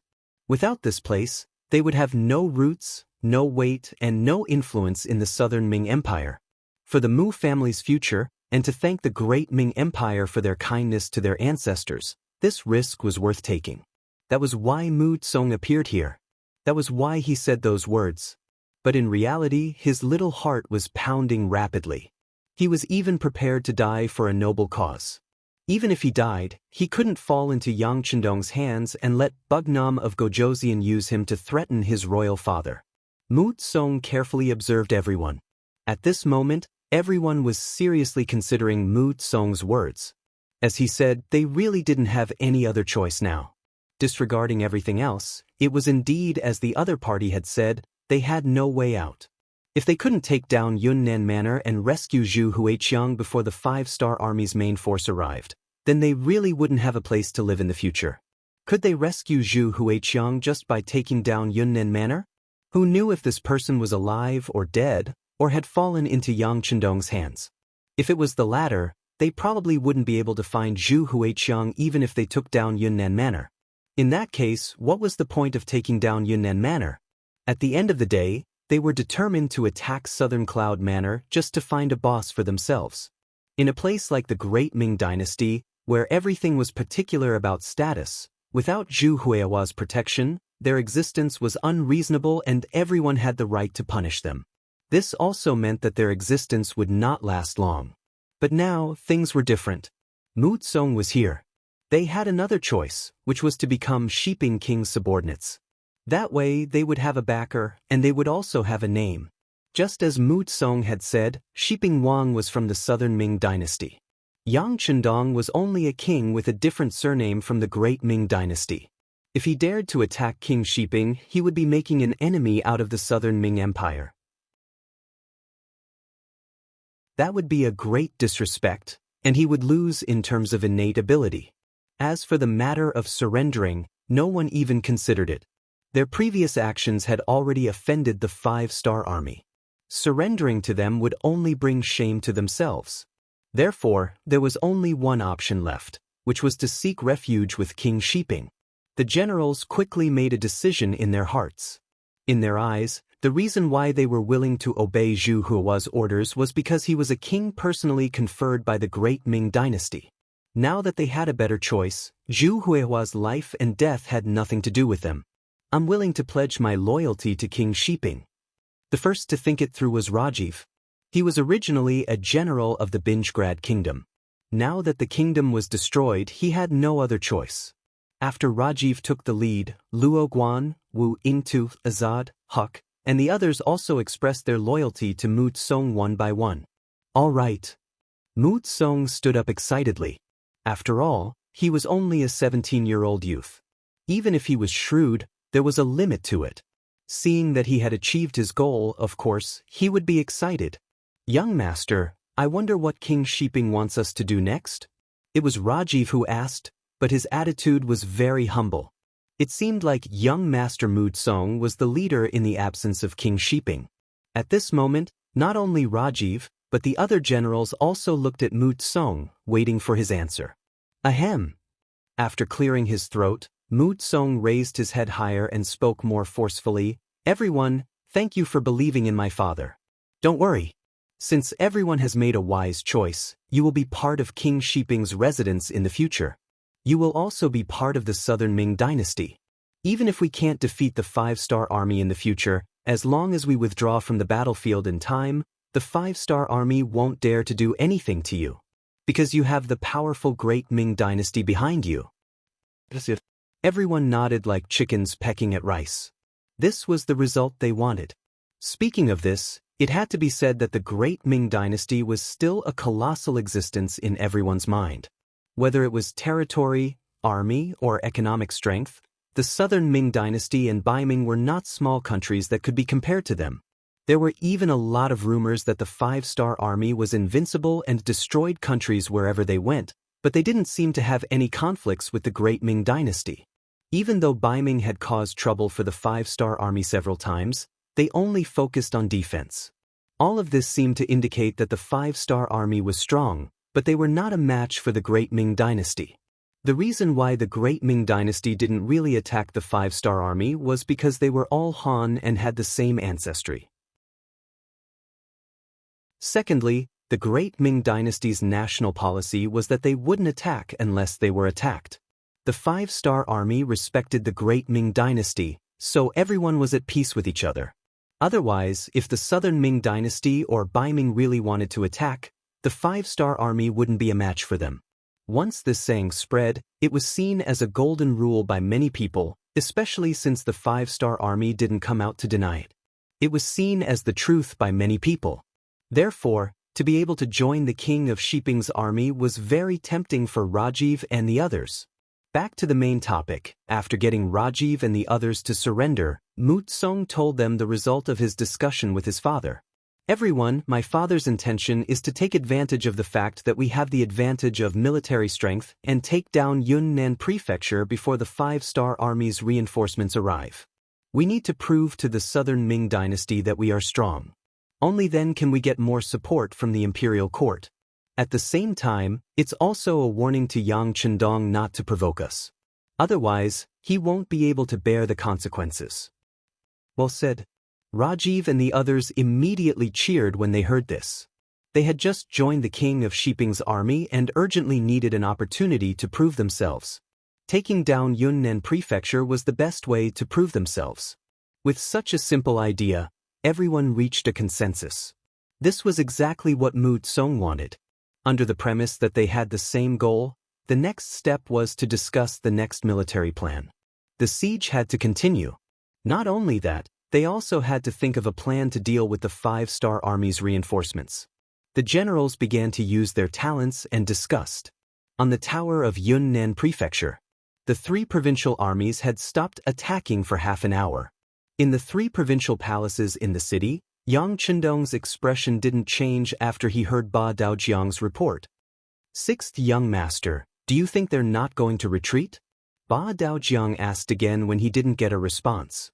Obviously, he wanted to learn more. Yang Chendong admired Ba Daojiang very much. This person was very uncouth, but because of this, he was very loyal. Moreover, he had followed Yang Chendong for more than 10 years and had performed well. The Black Cavalry was about to be expanded. When the time came, the position of a captain would be set in stone. Yang Chendong naturally nurtured such a talent. After glancing at Ba Daojiang, Yang Chendong said, whether they escape or not, their ending won't change. Since they're enemies with the five-star army, they're our enemies. Unless they surrender, they won't be able to escape our pursuit even if they run to the ends of the earth. Magnanimous, Ba Daojiang couldn't help but praise after hearing this. Yang Chendong gave everyone the impression that no matter how big the problem was, he wouldn't care about it and he could solve any problem easily. With such an omnipotent, capable, and invincible leader, what was there to be afraid of? The only thing to be afraid of was that the enemy would be scared and there wouldn't be a big battle to fight. In the face of Ba Daojiang, who was thirsty for knowledge, Yang Chendong certainly wouldn't just say that. He thought for a moment and said, actually, what the three provincial armies will do is no longer the young master's concern. What I'm thinking about now is where the king of Shiping went. It's impossible for him not to hear about such a big thing. It's strange that he hasn't done anything yet. As the saying goes, there must be a demon behind this.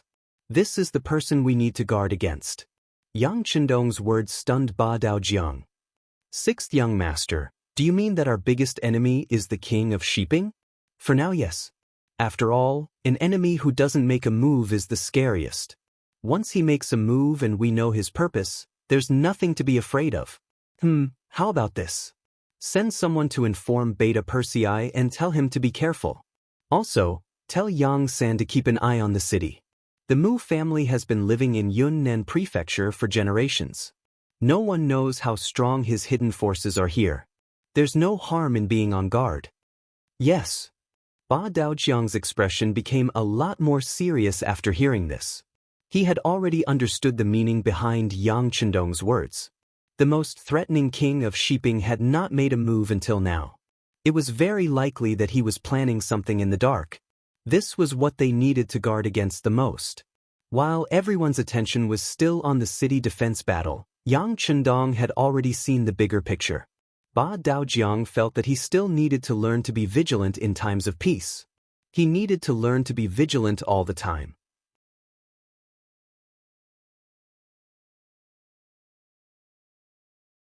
Chapter 1590. Just as Yang Chendong thought, a group of people were having a gathering in a rather large courtyard in the southern Cloud Manor. The courtyard was filled with people. If one looked carefully, one would see that their waists were bulging and they were all carrying weapons. At this moment, there was no one else other than the three great clans in Yunnan who could rise up such a force in the city. The three great clans of Yunnan referred to clans that had a certain amount of power and wealth. There were many forces like this in the entire Great Ming Dynasty. As big as the capital city of the Northern Ming Dynasty and the capital city of the Southern Ming Dynasty, such forces existed in small towns. This was what people often called the Sher family group. It could also be called the tyrant. Speaking of aristocratic groups, they were not only in the Great Ming Dynasty, but also in other countries. Yang Chendong's method of dealing with them was very direct. If words had to be used to describe it, it would be 4 words: uprooting them. Yes, uprooting them. No matter what kind of background they had or what kind of backing they had, even their country would be destroyed, so why would they care about a small force like yours? If you know what's good for you, take out 90% of your wealth, and we can spare your lives. However, you can't stay where you were before. You will have to move out like most people. This is also the best way to reduce their influence. On the other hand, if they encountered people who wanted money more than their lives, they would be killed. The money would directly go to Yang Xie's treasury and could be used to fill the treasury, making it much simpler. It was precisely because of this that without the existence of the so-called aristocrats, the security of the land occupied by Yang Xie quickly stabilized. After all, there was no one to organize them to resist the Han army, which was equivalent to having no opponents. All this time, Yang Chendong had dealt with the aristocrats of foreign races. He had not directly come into contact with the aristocrats of the Han. South Cloud Manor was the first town that the Yang faction had conquered. Naturally, some of the problems that had been hidden under the surface were exposed. Yunnan Manor was the capital of Yunnan. To be able to be called one of the 3 great clans, their influence was not something that ordinary small clans could compare to. Usually, they were in a competitive relationship. After all, the market was only so big. The more you did, the less you would get. So usually they hated each other to death. But now, because they had a common goal, they were united. There was no such thing as an eternal friend in the world, only eternal benefits. The so-called 3 great clans were the Qin clan, Wang clan, and Li clan. Speaking of which, these 3 families all had a close relationship with the king of the 3 provinces, Zhu Huixin. They were either related to him by blood, affection, or direct interests. Let's put it this way, the reason why these 3 clans were able to grow so big was all thanks to Zhu Huixin's daily care. The reason why these 3 families were able to grow so big was because they had a very good relationship with the Mu family, who was previously known as the King of Yunnan. Now that Zhu Huixin's whereabouts were unknown, the 3 families did not know that the 3 provincial kings had been captured by Yang Chendong. That was why they didn't make a move until they received Wang Mubin's letter. Only then did they have a clear direction. Now, they gathered together for this meeting to discuss how to gain benefits in this chaotic world. Merchants didn't like chaotic times, and so did nobles. Although this represented an opportunity, it also represented killing intent. After all, they could make up for it in the future if they made less money, but if they lost their lives, they would lose everything. However, they only had money and a little power. It was impossible for them to stop the general trend, let alone the powerful 5-star army. Therefore, when chaos came, they could only watch it first. Just as they were thinking about whether they should meet Yang Chendong and sound him out, King Shiping's letter arrived. The 3 families all received the letter, and the content was almost the same. King Shiping asked them to join forces to create chaos in the city and act as spies for them to counterattack Yunnan Prefecture. The letter also stated that Yang Chendong's daily behavior was quite cruel to the nobles. If the three families did not cooperate, they could only leave 10% of their wealth and get out of Yunnan Prefecture. It was this letter that completely made the three families make a choice, which was to become enemies with Yang Chendong. After all, their roots were in Yunnan Prefecture, and they owned a lot of land and industries here. If they could take away their industries, what about their land? Therefore, once they really left this place, it meant that they would lose a lot. This was absolutely the same as taking away their lives.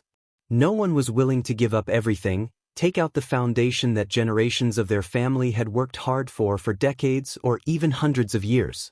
If they did that, they would not be able to see their ancestors after death. Since they didn't want to surrender, the only way left was to fight with their lives on the line. Fortunately, the main force of the 5-star army had not yet entered the city, so they still had a chance.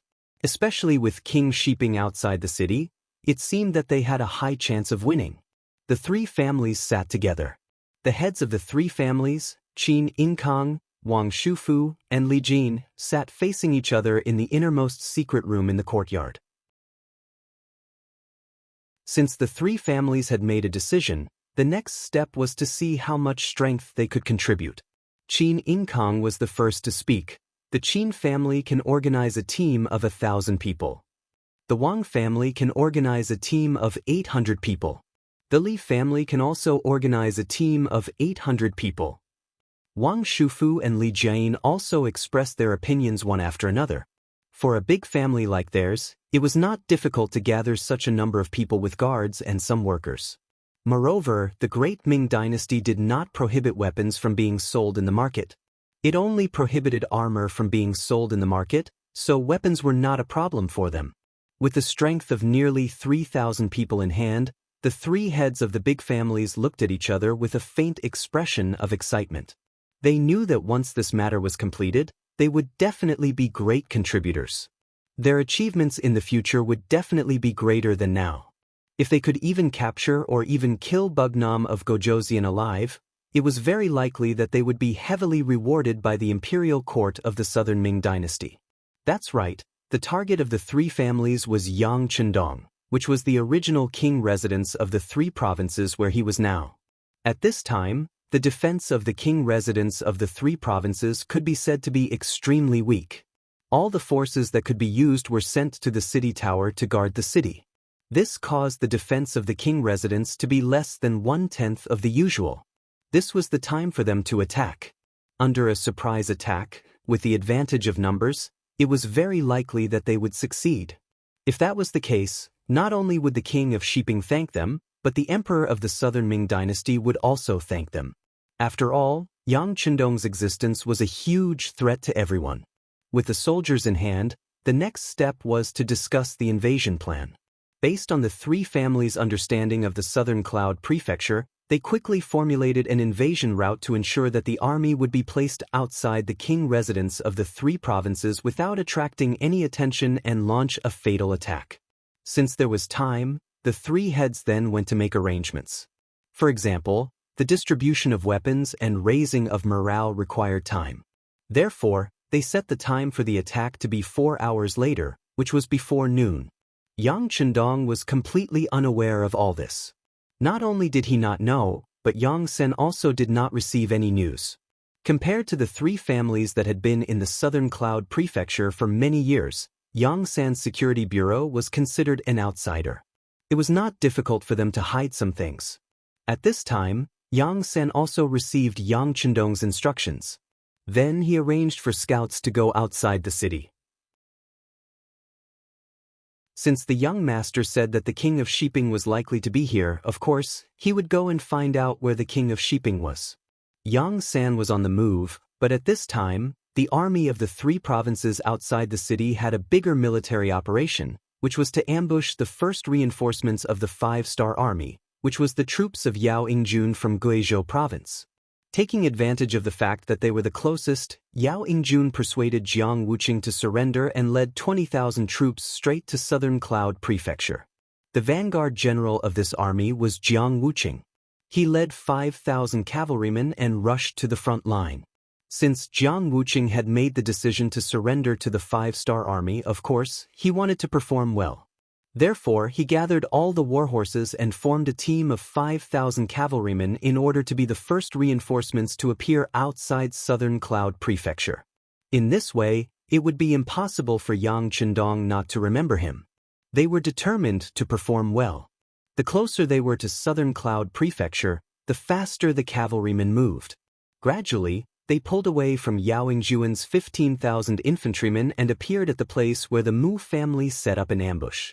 After Rajiv and the others decided to surrender to the king of Shiping, the army of the three provinces was changed to the Mu family army. In a short period of time, they changed their name again. Originally, they were called the Bengal Army, then the Three Provinces Army, and now they were called the Mu family army. Perhaps it was because the name was changed too frequently that everyone simply did not care. After the name change, Mu Tsong was given the authority to lead the troops. He first arranged for Angela and Miaoing to continue to lead the troops to attack Southern Cloud Prefecture. He asked them to create a commotion to confuse the five-star army. Next, he brought Luo Guan, Azad, and Huck along with their 20,000 soldiers to set up an ambush on the official road from Tsujing Prefecture to Southern Cloud Prefecture. This time, Mu Bin had made a good plan. He had only sent out 10,000 soldiers, but he had used righteousness to recruit more than 50,000 helpers. In this battle, no matter if he won or lost, he would not suffer too much loss. He could even take the opportunity to weaken the strength of these surrendered generals. Wasn't that perfect? He only had 10,000 soldiers, while Rajiv and the others had more than 50,000 soldiers. If the other party wanted to rebel against him, wouldn't he have no way to stop them? Now, whether it was a siege or an ambush, it was a good way to weaken the enemy's strength. When Rajiv and the others don't have enough troops, they would trust Zhao Hai more and be more obedient.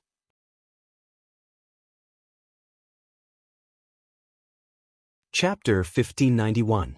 Meanwhile, Mu Tsong had brought 20,000 soldiers to the edge of the forest. The 20,000 soldiers entered the forest beside the official road and drew their bows. They were ready to attack at any time. This was the first battle after joining Shiping. Everyone wanted to perform well to raise their status. The three generals all wanted to perform well. They were all on high alert. Just the scouts were sent 10 miles away just in case. Finally, less than 2 hours after the 20,000 soldiers entered the forest, the scouts at the front reported that the reinforcements from Guizhou had appeared. The 5,000 cavalry led the way. They were very fast and were less than 5 miles away from the forest. But at the same time, there was also bad news. The cavalry was too fast, separating them from the main force behind them. This ambush was destined to not be able to wipe out all of the enemies. Whatever. 5,000 cavalry is not a small force. Let's attack them first. Mu Tsong thought it was a pity, but he quickly made the decision. After all, as a general, the biggest taboo was to constantly plan. It would only cause them to lose all their advantages. Although it was cavalry, Mu Tsong was very confident in fighting 5,000 with 20,000. He was well prepared. Not only him, but his subordinates were also full of confidence. They liked to bully others with numbers because this way, their chances of winning would be higher and their safety would be more guaranteed. Time slowly passed. The 5,000 cavalry led by Jiang Wuqing did not know there was an ambush here. Originally, they needed to send scouts to scout the forest first. However, they did not have the time now. No one knew what the situation in Yunnan Manor was like. If they could arrive earlier, they would be able to help Bugnam of Gojoseon defeat the enemy. They would be able to contribute sooner. With this thought in mind, Jiang Wuqing hated the fact that the horse he was riding was too slow. How could he do something like stopping? Just like that, the 5,000 cavalrymen entered the forest on both sides of the official road. Mu Tsong's shout came from the forest after all the cavalrymen entered. Then, the whooshing sounds of arrows rang out, accompanied by piles of boulders that suddenly piled up on the official road. The appearance of the boulders instantly cut the 5,000 cavalry into several parts. Except for 100 cavalry who ran at the back and turned to escape in time, the rest, including Jiang Wuqing, were trapped on the official road. They became live targets in the eyes of the 20,000 Mu soldiers. Whoosh whoosh whoosh whoosh whoosh whoosh whoosh. Under the continuous barrage of arrows, the cavalry who had nowhere to hide were shot one after another and fell to the ground. Jiang Wuqing was better off. Under the protection of his personal guards, he was not hit by any arrows. However, the situation had become very bad. As wave after wave of arrows were shot, the number of personal guards around him was constantly decreasing. "General, let's charge." The guards watched as their comrades were shot and died one by one. They did not even see the enemy's shadow. They could not help but feel anxious. "Charge," everyone dismount and charge towards the mountain in the east. Of course, Jiang Wuqing knew that he had fallen into a trap. However, it was too late to say anything now. He could only place all his hopes on the road of countercharge. Want to charge? Prepare the stones. When they come, blast them back. In the forest, Mu Tsong was in a good mood. Seeing that he had trapped 5,000 enemy cavalry in one move, he felt like he had the power of the world in his hands. Jiang Wuqing chose to charge. He led the troops towards the dense forest in the east again and again. However, he had to retreat again and again because of the boulders rolling down. Under this repeated process, the number of soldiers around him decreased. There were less than 2,000 people left. "We surrender. Please don't kill us." Finally, some of the cavalry could not hold on any longer. They threw their weapons to the ground and squatted. Many of these people were originally from the Three Provinces Army. They believed their general Jiang Wuqing and surrendered to the 5-star army. At the end of the day, they didn't have any sense of identity with the 5-star army. Now, in order to survive, they had to surrender. So what? Kill. Don't let any of them go. Kill them all. I want them to know what will happen to the 5-star army if they surrender. Mu Tsong's eyes were filled with hatred as he roared. These cavalry should be the people of Shiping King. However, they first surrendered to the Three Provinces King and now to the 5-star army. He did not have a good impression of these people at all. The arrows did not stop. It was the same even if you dropped your weapon. Soon, hundreds of people were killed by the arrows. This made the kneeling people realize that surrendering was not a wise choice. "Let's fight. Pick up your weapons. We have no way out." No one knew who shouted, but the cavalry soldiers who had turned into infantry stood up one by one. At this moment, their eyes were red as they shouted and rushed into the forest with all their might. However, sometimes, you can't risk your life just because you want to. It also depends on whether the opponent gives you the chance. Boulders continued to roll down from the dense forest, accompanied by arrows. Few people who rushed into the forest could return alive. After repeating this twice, the injured Jiang Wuqing realized that there were less than 500 people around him who could fight. 5,000 turned into 500. In less than an hour, he knew that he was going to lose this time. Because he charged too quickly, he did not even have the chance to wait for reinforcements. "Soldiers, this general has let everyone down. I will atone for my sins with my death. Come, let's launch the final charge together." Jiang Wuqing held a spear in his hand. His face was ashen. In his heart, he prayed that Yao Yingjun must treat his family well. This was his last hope before his death. Then he led the soldiers to charge. Battle cries rang out. However, because of the harsh terrain, it did not take long for the cries to stop. Jiang Wuqing fell on the path of the charge. He was hit by 4 arrows. One of the arrows hit his chest and took his life. 5,000 cavalry were left here just like that. This gave Mu Tsong and the others great confidence. The 5-star army is only SOSO. Since we can defeat them once, we can defeat them a second time, a third time. Mu Tsong shouted as if he was crying with joy. The ambush in the dense forest severely injured Yao Yingjun's troops who came to help. When he heard the cavalry report that the cavalry had set up an ambush in the dense forest, he was really shocked. He immediately sent out scouts to inquire about the situation. Then, he sent a telegram to Yang Chendong. The general meaning was that the situation had changed. Their reinforcements might not be able to arrive on time. He asked for Bugnam of Gojoseon's understanding. And before this telegram was sent to Yang Chendong, the situation in Yunnan Manor changed. First, Rajiv and Wu Yingtu led more than 30,000 troops to launch a crazy siege. They quickly attracted the attention of the city guards. Under the fierce attack, the West Gate was in danger. Beta Persei had no choice but to send reinforcements from the other 3 gates. There was nothing wrong with this move. But this was exactly what Shiping King Mubin wanted. He already knew that Yang Chendong was good at bewitching people. It was obviously not feasible to take down Yunnan Manor from the front. So, he planned to sneak into the city. As long as he could succeed, the 10,000 troops he led would become the main force. When the time came, it would be no problem to take down the 3 provinces. For this plan, he had already sent a message to the 3 major families in the city. He asked them to send some people to the East Gate and cooperate with him to lead the army into the city. The 3 major families had already bet their lives on Shiping King. Naturally, they would cooperate with him.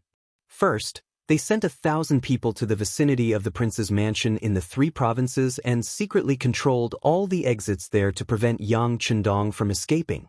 Then, more than 1,000 people suddenly appeared after transferring troops from the East Gate to the West Gate. More than 1,000 guards from the 3 major families armed with various weapons still had some fighting power. The most important thing was that the timing of their appearance was too good. They caught the soldiers guarding the East Gate by surprise. Only 1,000 people and 500 surrendered troops were responsible for guarding this place. Even Beta Persei did not leave any main force here. He focused all his energy on guarding the West Gate. This gave the enemy an opportunity to take advantage of. The battle ended very quickly. The East City Gate was breached in less than a quarter of an hour due to the fact that their military strength and combat prowess were inferior to the enemy's. Then, the East Gate opened from the inside.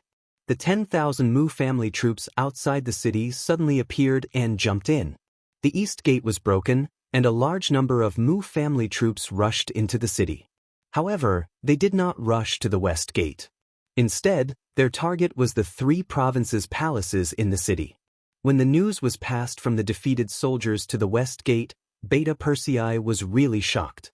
Quick, pick 10,000 people to go to the 3 provinces' palaces to protect the young master's safety. Where's Cheng Hu? I'll leave the battle here to you. You must guard this place no matter what.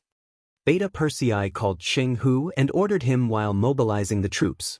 This was Beta Persei, who had followed Yang Chendong to fight in the north and south, had already developed a certain momentum and did not appear to be flustered. Yes, second brother, don't worry. As long as Cheng Hu is still here, the West Gate will not be lost. Cheng Hu patted his chest and promised. Then he watched Beta Persei lead the 10,000 soldiers into the city. The 3 provinces' palaces. Shouts suddenly sounded outside. Dao Xiao and Ba Dao Jiang also quickly appeared in front of Yang Chendong. When they reported the situation outside, they also asked if they needed to retreat to another place. The reason why the Black Cavalry was called elite was not only because they were well-trained and well-equipped, but more importantly because of their fearless spirit. How could such an army be flustered by the sudden appearance of the enemy?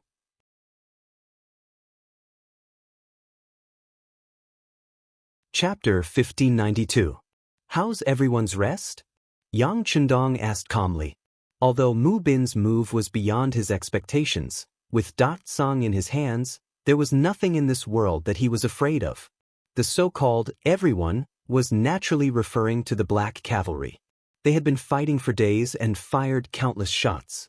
Their bodies had reached a point of fatigue, and they had lost a certain amount of combat power the day before. Fortunately, they had not been given any tasks for the day, so they were able to rest well.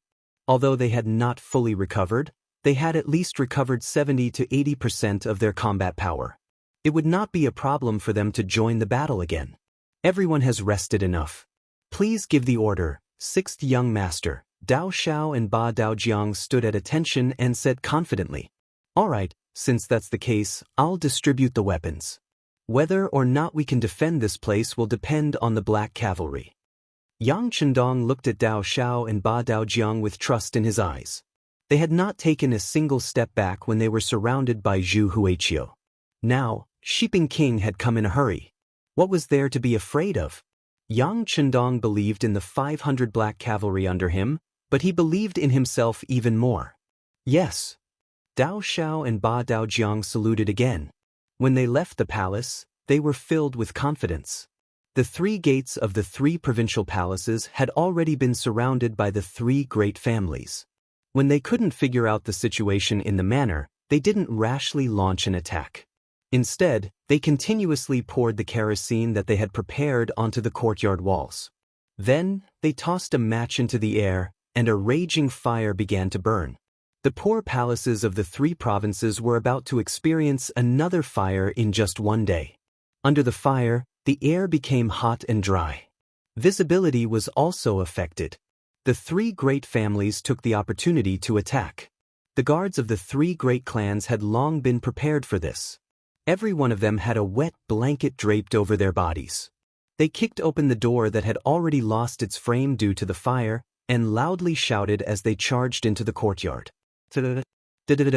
Concentrated gunshots rang out, and after a sweep, the first few hundred guards who rushed into the courtyard fell into a pool of blood.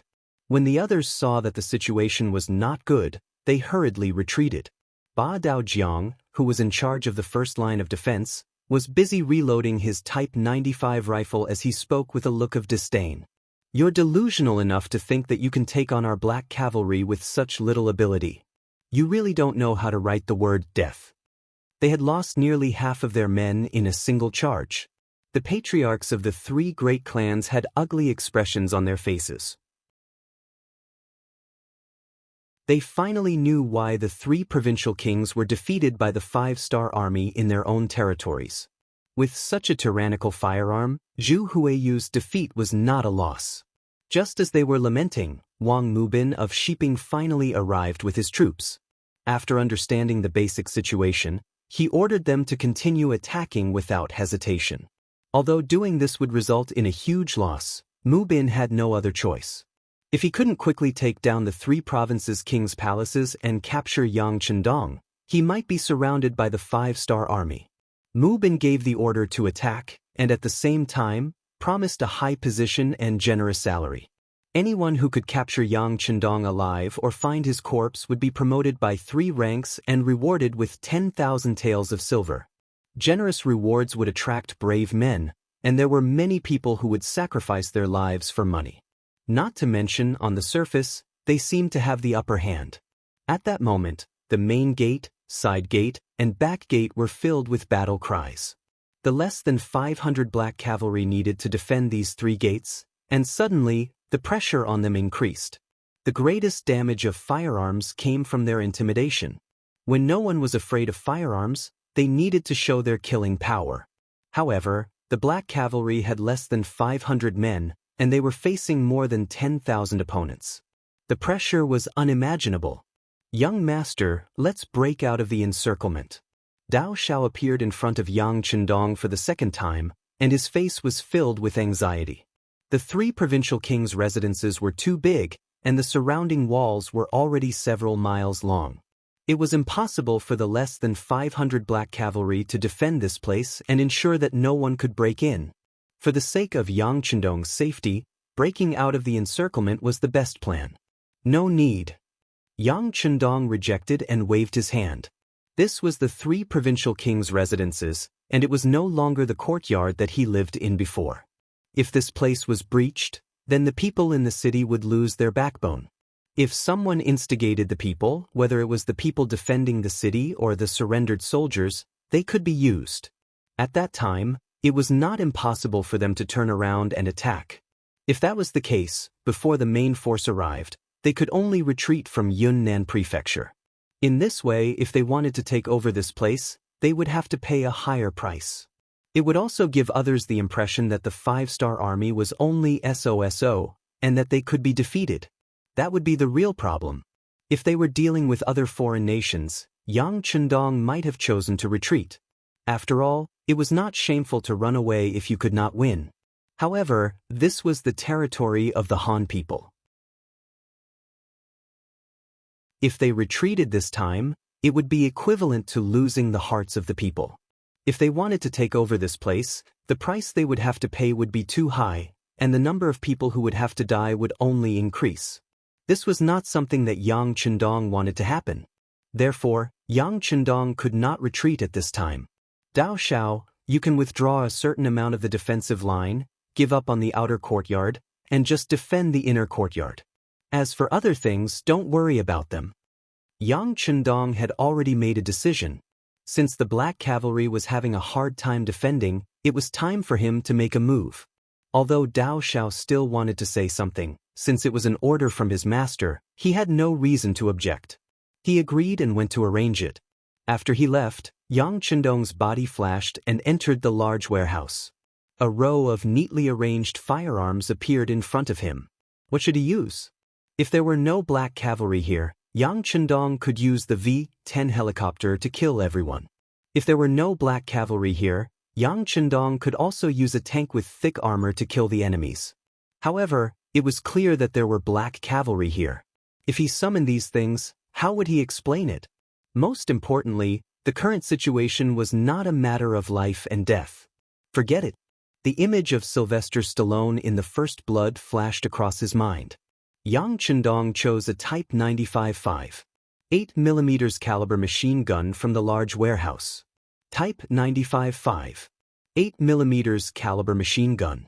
The empty weight of the gun was 3.95 kilograms, 840 millimeters long, and had a range of 600 meters. It was loaded with either 30 bullets or 75 bullets. It was a powerful killing weapon. Yang Chendong took off his coat, put on a bulletproof vest, Kevlar on his head, and military boots on his feet. After his body was covered with bullets, Yang Chendong reappeared in the main hall. Come on, let's fight. In a flash, Yang Chendong rushed out of the main hall. With his master-level skills and combat power, he nimbly headed for the outer courtyard. Outside the 3 provincial palaces, as the fire burned, reinforcements arrived in batches. The first to arrive were nearly 300 members of the Langya Special Forces. Previously, they had been cooperating with Yang San to investigate the situation in the city. Unfortunately, although their skills were not bad and each of them had unique skills, they were still unfamiliar with the city and had been taken advantage of by the 3 great clans. When they heard that the 3 big families had cooperated with Shiping Wang to take down the West City Gate and headed towards the 3 provinces, the members of the Iron Tiger team roared in anger. This was simply a provocation to the Wolf Fang Special Forces. This was something that they could not tolerate. Bring your weapons and set out. Kill whoever you see. No one is allowed to live. Iron Tiger was ruthless. Although the opponent this time was also Han, they dared to harm the 6th young master. In their eyes, they were already aliens and could only die. The second batch of reinforcements was the secret agents of the Security Bureau led by Yang San. There were not many of them, only about 300 or so. There were also many non-operational personnel, but when Yang Chendong was in danger, what they had to do was to kill. Whether they could kill or not, they had to kill. The third batch of reinforcements was the 10,000 soldiers led by Beta Persei. However, due to the distance, it would take a lot of time to reach the palace. The sound of gunfire continued in the palace, and the attack continued. Because there were too many places to defend, the number of people was obviously insufficient. The Black Cavalry began to retreat from the outer palace to the inner palace. However, there was another figure who was the opposite of them. He was moving from the inner palace to the outer palace. He was Yang Chendong, who was covered in ammunition. Although the equipment on his body weighed dozens of kilograms, it did not hinder his movements at all. He easily leaped over the 2-meter-high wall with a single run. This was one of the benefits given to him since he transmigrated. He was originally a soldier king in his previous life, so his physical fitness was extremely strong. After the enhancement in this life, he was already invincible. After jumping over 2 walls and brushing past the Black Cavalry, he finally saw the first batch of opponents. This was a group of about 50 guards. Go to hell. Without any superfluous words, Yang Chendong raised his gun and fired. At this time, Someone who could come to the palace of the three provinces with a sword in hand and an aggressive look was not an enemy. He really couldn't imagine who it could be. A magazine of bullets shot out as if they had eyes, not giving any opponent time to react. The sound of gunfire rang out, and their bodies fell to the ground. One after another, the team of 50 people only changed a magazine before they all died. Whoosh! With a flash of his figure, Yang Chendong had already left this place. His massacre had only just begun. In the later years, there were similar scenes in some movies and TV series, but they were often questioned by the so-called experts and beasts.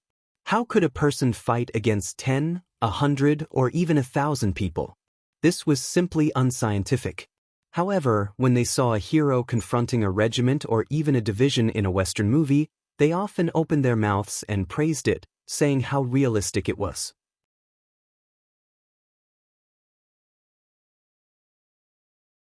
Chapter 1593. They really don't know what to say about this kind of completely polar evaluation criteria. Don't they know that in real history, the Battle of Hubudagon? How glorious it was! In the first year of the Jin state, Liao Tianqing's 5th year, 1115, in the Jin-Liao War, the Jin army chased and defeated the main force of the Liao army in the strategic decisive battle at Hubudagon. The Jin army defeated the Liao army with 20,000 troops. The Liao army was defeated and many died. Defeating 700,000 people with 20,000 happened in the era of cold weapons. Yang Chendong was equipped with modern firearms and had the physical condition of a master. Under the endless supply of bullets, it was normal for him to create miracles. One man and one gun strode out of the mansion, and wave after wave of guards died under the muzzle of his gun. After the power of the guards was almost destroyed, the Mu army appeared. They were all wearing the same military uniform and armor, which made them look majestic and awe-inspiring. But it was useless. In the face of Yang Chendong, who was holding a heavy machine, they were only sending themselves to death. With great difficulty, a few people shot arrows at Yang Chendong, but they were also dodged by his agile figure. Occasionally, a bow and arrow pierced Yang Chendong's body, but it was blocked by the bulletproof vest and did not cause the slightest harm. Facing the elite forces of the Mu army, Yang Chendong's gun sounded again, and the enemies fell to the ground one after another. They couldn't imagine until they died that they, who claimed to be elites, couldn't even defeat an opponent with so many people. Of course, it was not that they didn't encounter danger. After all, so many Mu army had rushed into the mansion. But those who came into close contact with Yang Chendong were either killed by his heavy machine gun or thrown aside by his magical steps. Those who finally had a chance to attack were still dodged by Yang Chendong. Along the way, he was like a human-shaped woodcutter. Wherever he went, there were enemy corpses everywhere, and most of them were corpses that were smashed by heavy machine guns. In the excitement of killing, Yang Chendong rushed to wherever there were more people. Ever since Yang Chendong brought Dezong to the Great Ming Dynasty, he had never felt so satisfied with killing as he did this time. Unlike the last time when he dealt with Yes Hen, he was forced to fight. This time, he chose to take the initiative. His goal was to kill people and capture King Shiping. Yes, Yang Chendong's goal was King Shiping. Since this person schemed against him, if he didn't fight back, wouldn't it be a waste of the saying that politeness demands reciprocity? Based on his intuition, King Shiping. Yang Chendong went all the way from the inner courtyard to the outer mansion, and then went straight to the gate of the mansion of the three provinces. At this time, the Mu army's army was all ready. Previously, they had the advantage of numbers. Although they were facing the black cavalry with firearms, due to the limited number of people and the fact that there were too many places to defend, they still found a loophole and killed their way in. However, with Yang Chendong's attack, he turned the situation around with his own strength. As more and more people died in the charge, the Mu army could no longer be seen on the road from the main gate to the mansion of the three provinces.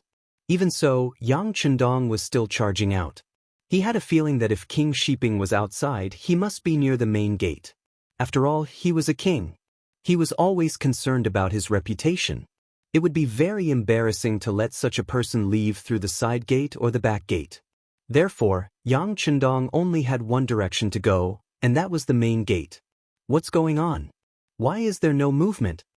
Outside the main gate, as Yang Chendong expected, Mu Bin was there. However, at this moment, there was a puzzled expression on his face. Just a moment ago, there were still waves of battle cries in his ears. But why was there no movement at this moment? There were 3 families in Yunnan Mansion. Among them, Qin Inkang was responsible for attacking the back gate, Wang Shufu was responsible for attacking the side gate, and only Li Jiayin was left to accompany Mu Bin at the main gate. Suddenly, there was no movement at the main gate, and the head of the Li family was also puzzled. However, even King Shiping Mu Bin could not figure out why. So how could he figure it out? Many people were surprised by the silence at the main gate. At this time, the experienced veterans had already grasped the long saber or sword in their hands tightly. They had a feeling that there must be something strange going on. They were afraid that something had happened that they did not know. Just when everyone was still scratching their heads in confusion, Yang Chendong's figure finally appeared outside the main entrance. As soon as Yang Chendong appeared, more than a dozen arrows flew in front of him. Yang Chendong dodged most of them, but there were still 2 arrows stuck in his body. However, they were only stuck in his body. As Yang Chendong's body shook, the 2 arrows stuck in his bulletproof vest fell to the ground. At this moment, his face was also revealed in front of everyone. Bugnam of Gojosian? Mu Bin's eyesight was very good, and he immediately recognized Yang Chendong's identity. The corner of his mouth opened, revealing 2 neat rows of teeth. Yang Chendong laughed and said, "You are King Mu Bin of Shiping?" "That's me." Although Mu Bin's eyes were full of surprise, because he did not expect Yang Chendong to take the initiative to appear, and only one person, he was more excited. "This is Yang Chendong, the Bugnam of Gojosian." Whether it is the Baiming Emperor or the Southern Ming Emperor, they both regarded him as a mortal danger. God knows how many times the 2 emperors thought about beheading this person in public, but they couldn't do it. And now, the opportunity has come to him. Doesn't this mean that his chance to make a great contribution has come? Men, capture him and reward him handsomely. In his excitement, Mu Bin naturally said.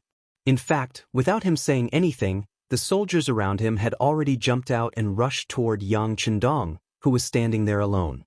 "Go to hell!" The muzzle of the heavy machine gun in his hand was raised, and there was a burst of gunshots. The more than 10 Mu family soldiers who rushed up were shot into sieves one by one, and they fell to the ground covered in blood. Even when they died, they couldn't close their eyes. The heavy machine gun's firing speed was too fast, and they didn't even have time to react. With a burst of gunshots, more than 10 people were killed. This scene also shocked the Mu family soldiers in front of the main gate. But they relied on the advantage of numbers and weren't too afraid. After all, Yang Chendong was only one person, and he only had one gun. Could he really kill hundreds of people present? "Continue to go. If you can't catch him alive, then catch him dead," Mu Bin said as he took a few steps back. In this kind of dangerous situation, he wouldn't foolishly rush to the front.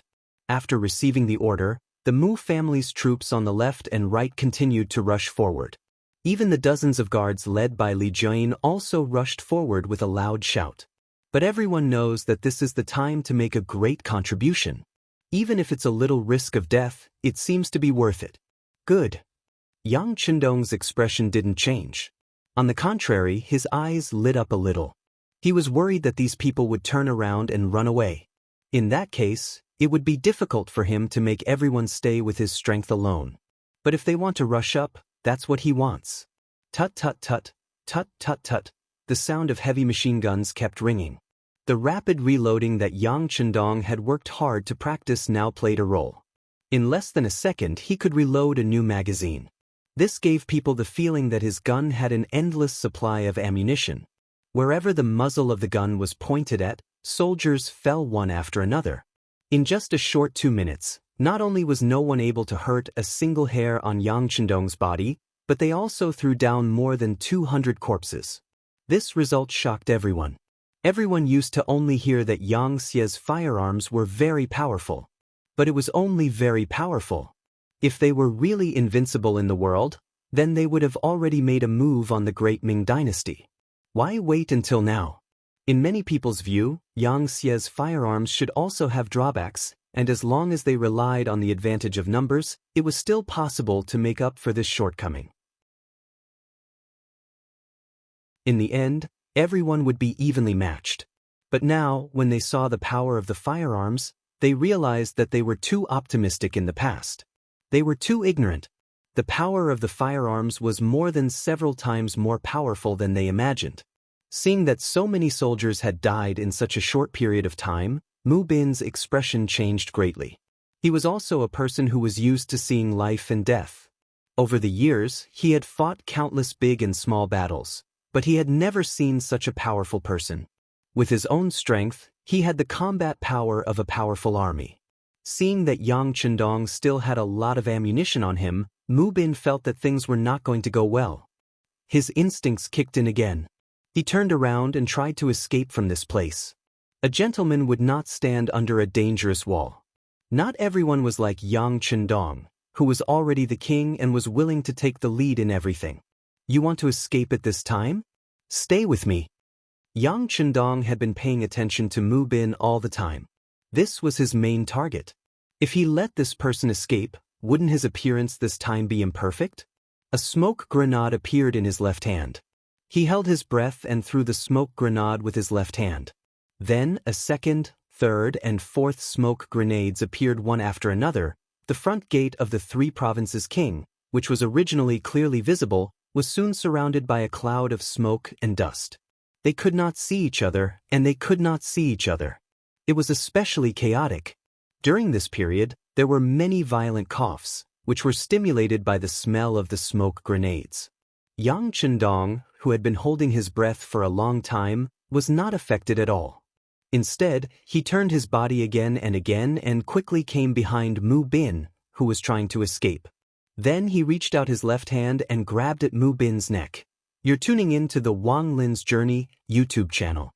Don't forget to subscribe and join us on this journey to catch the most captivating stories.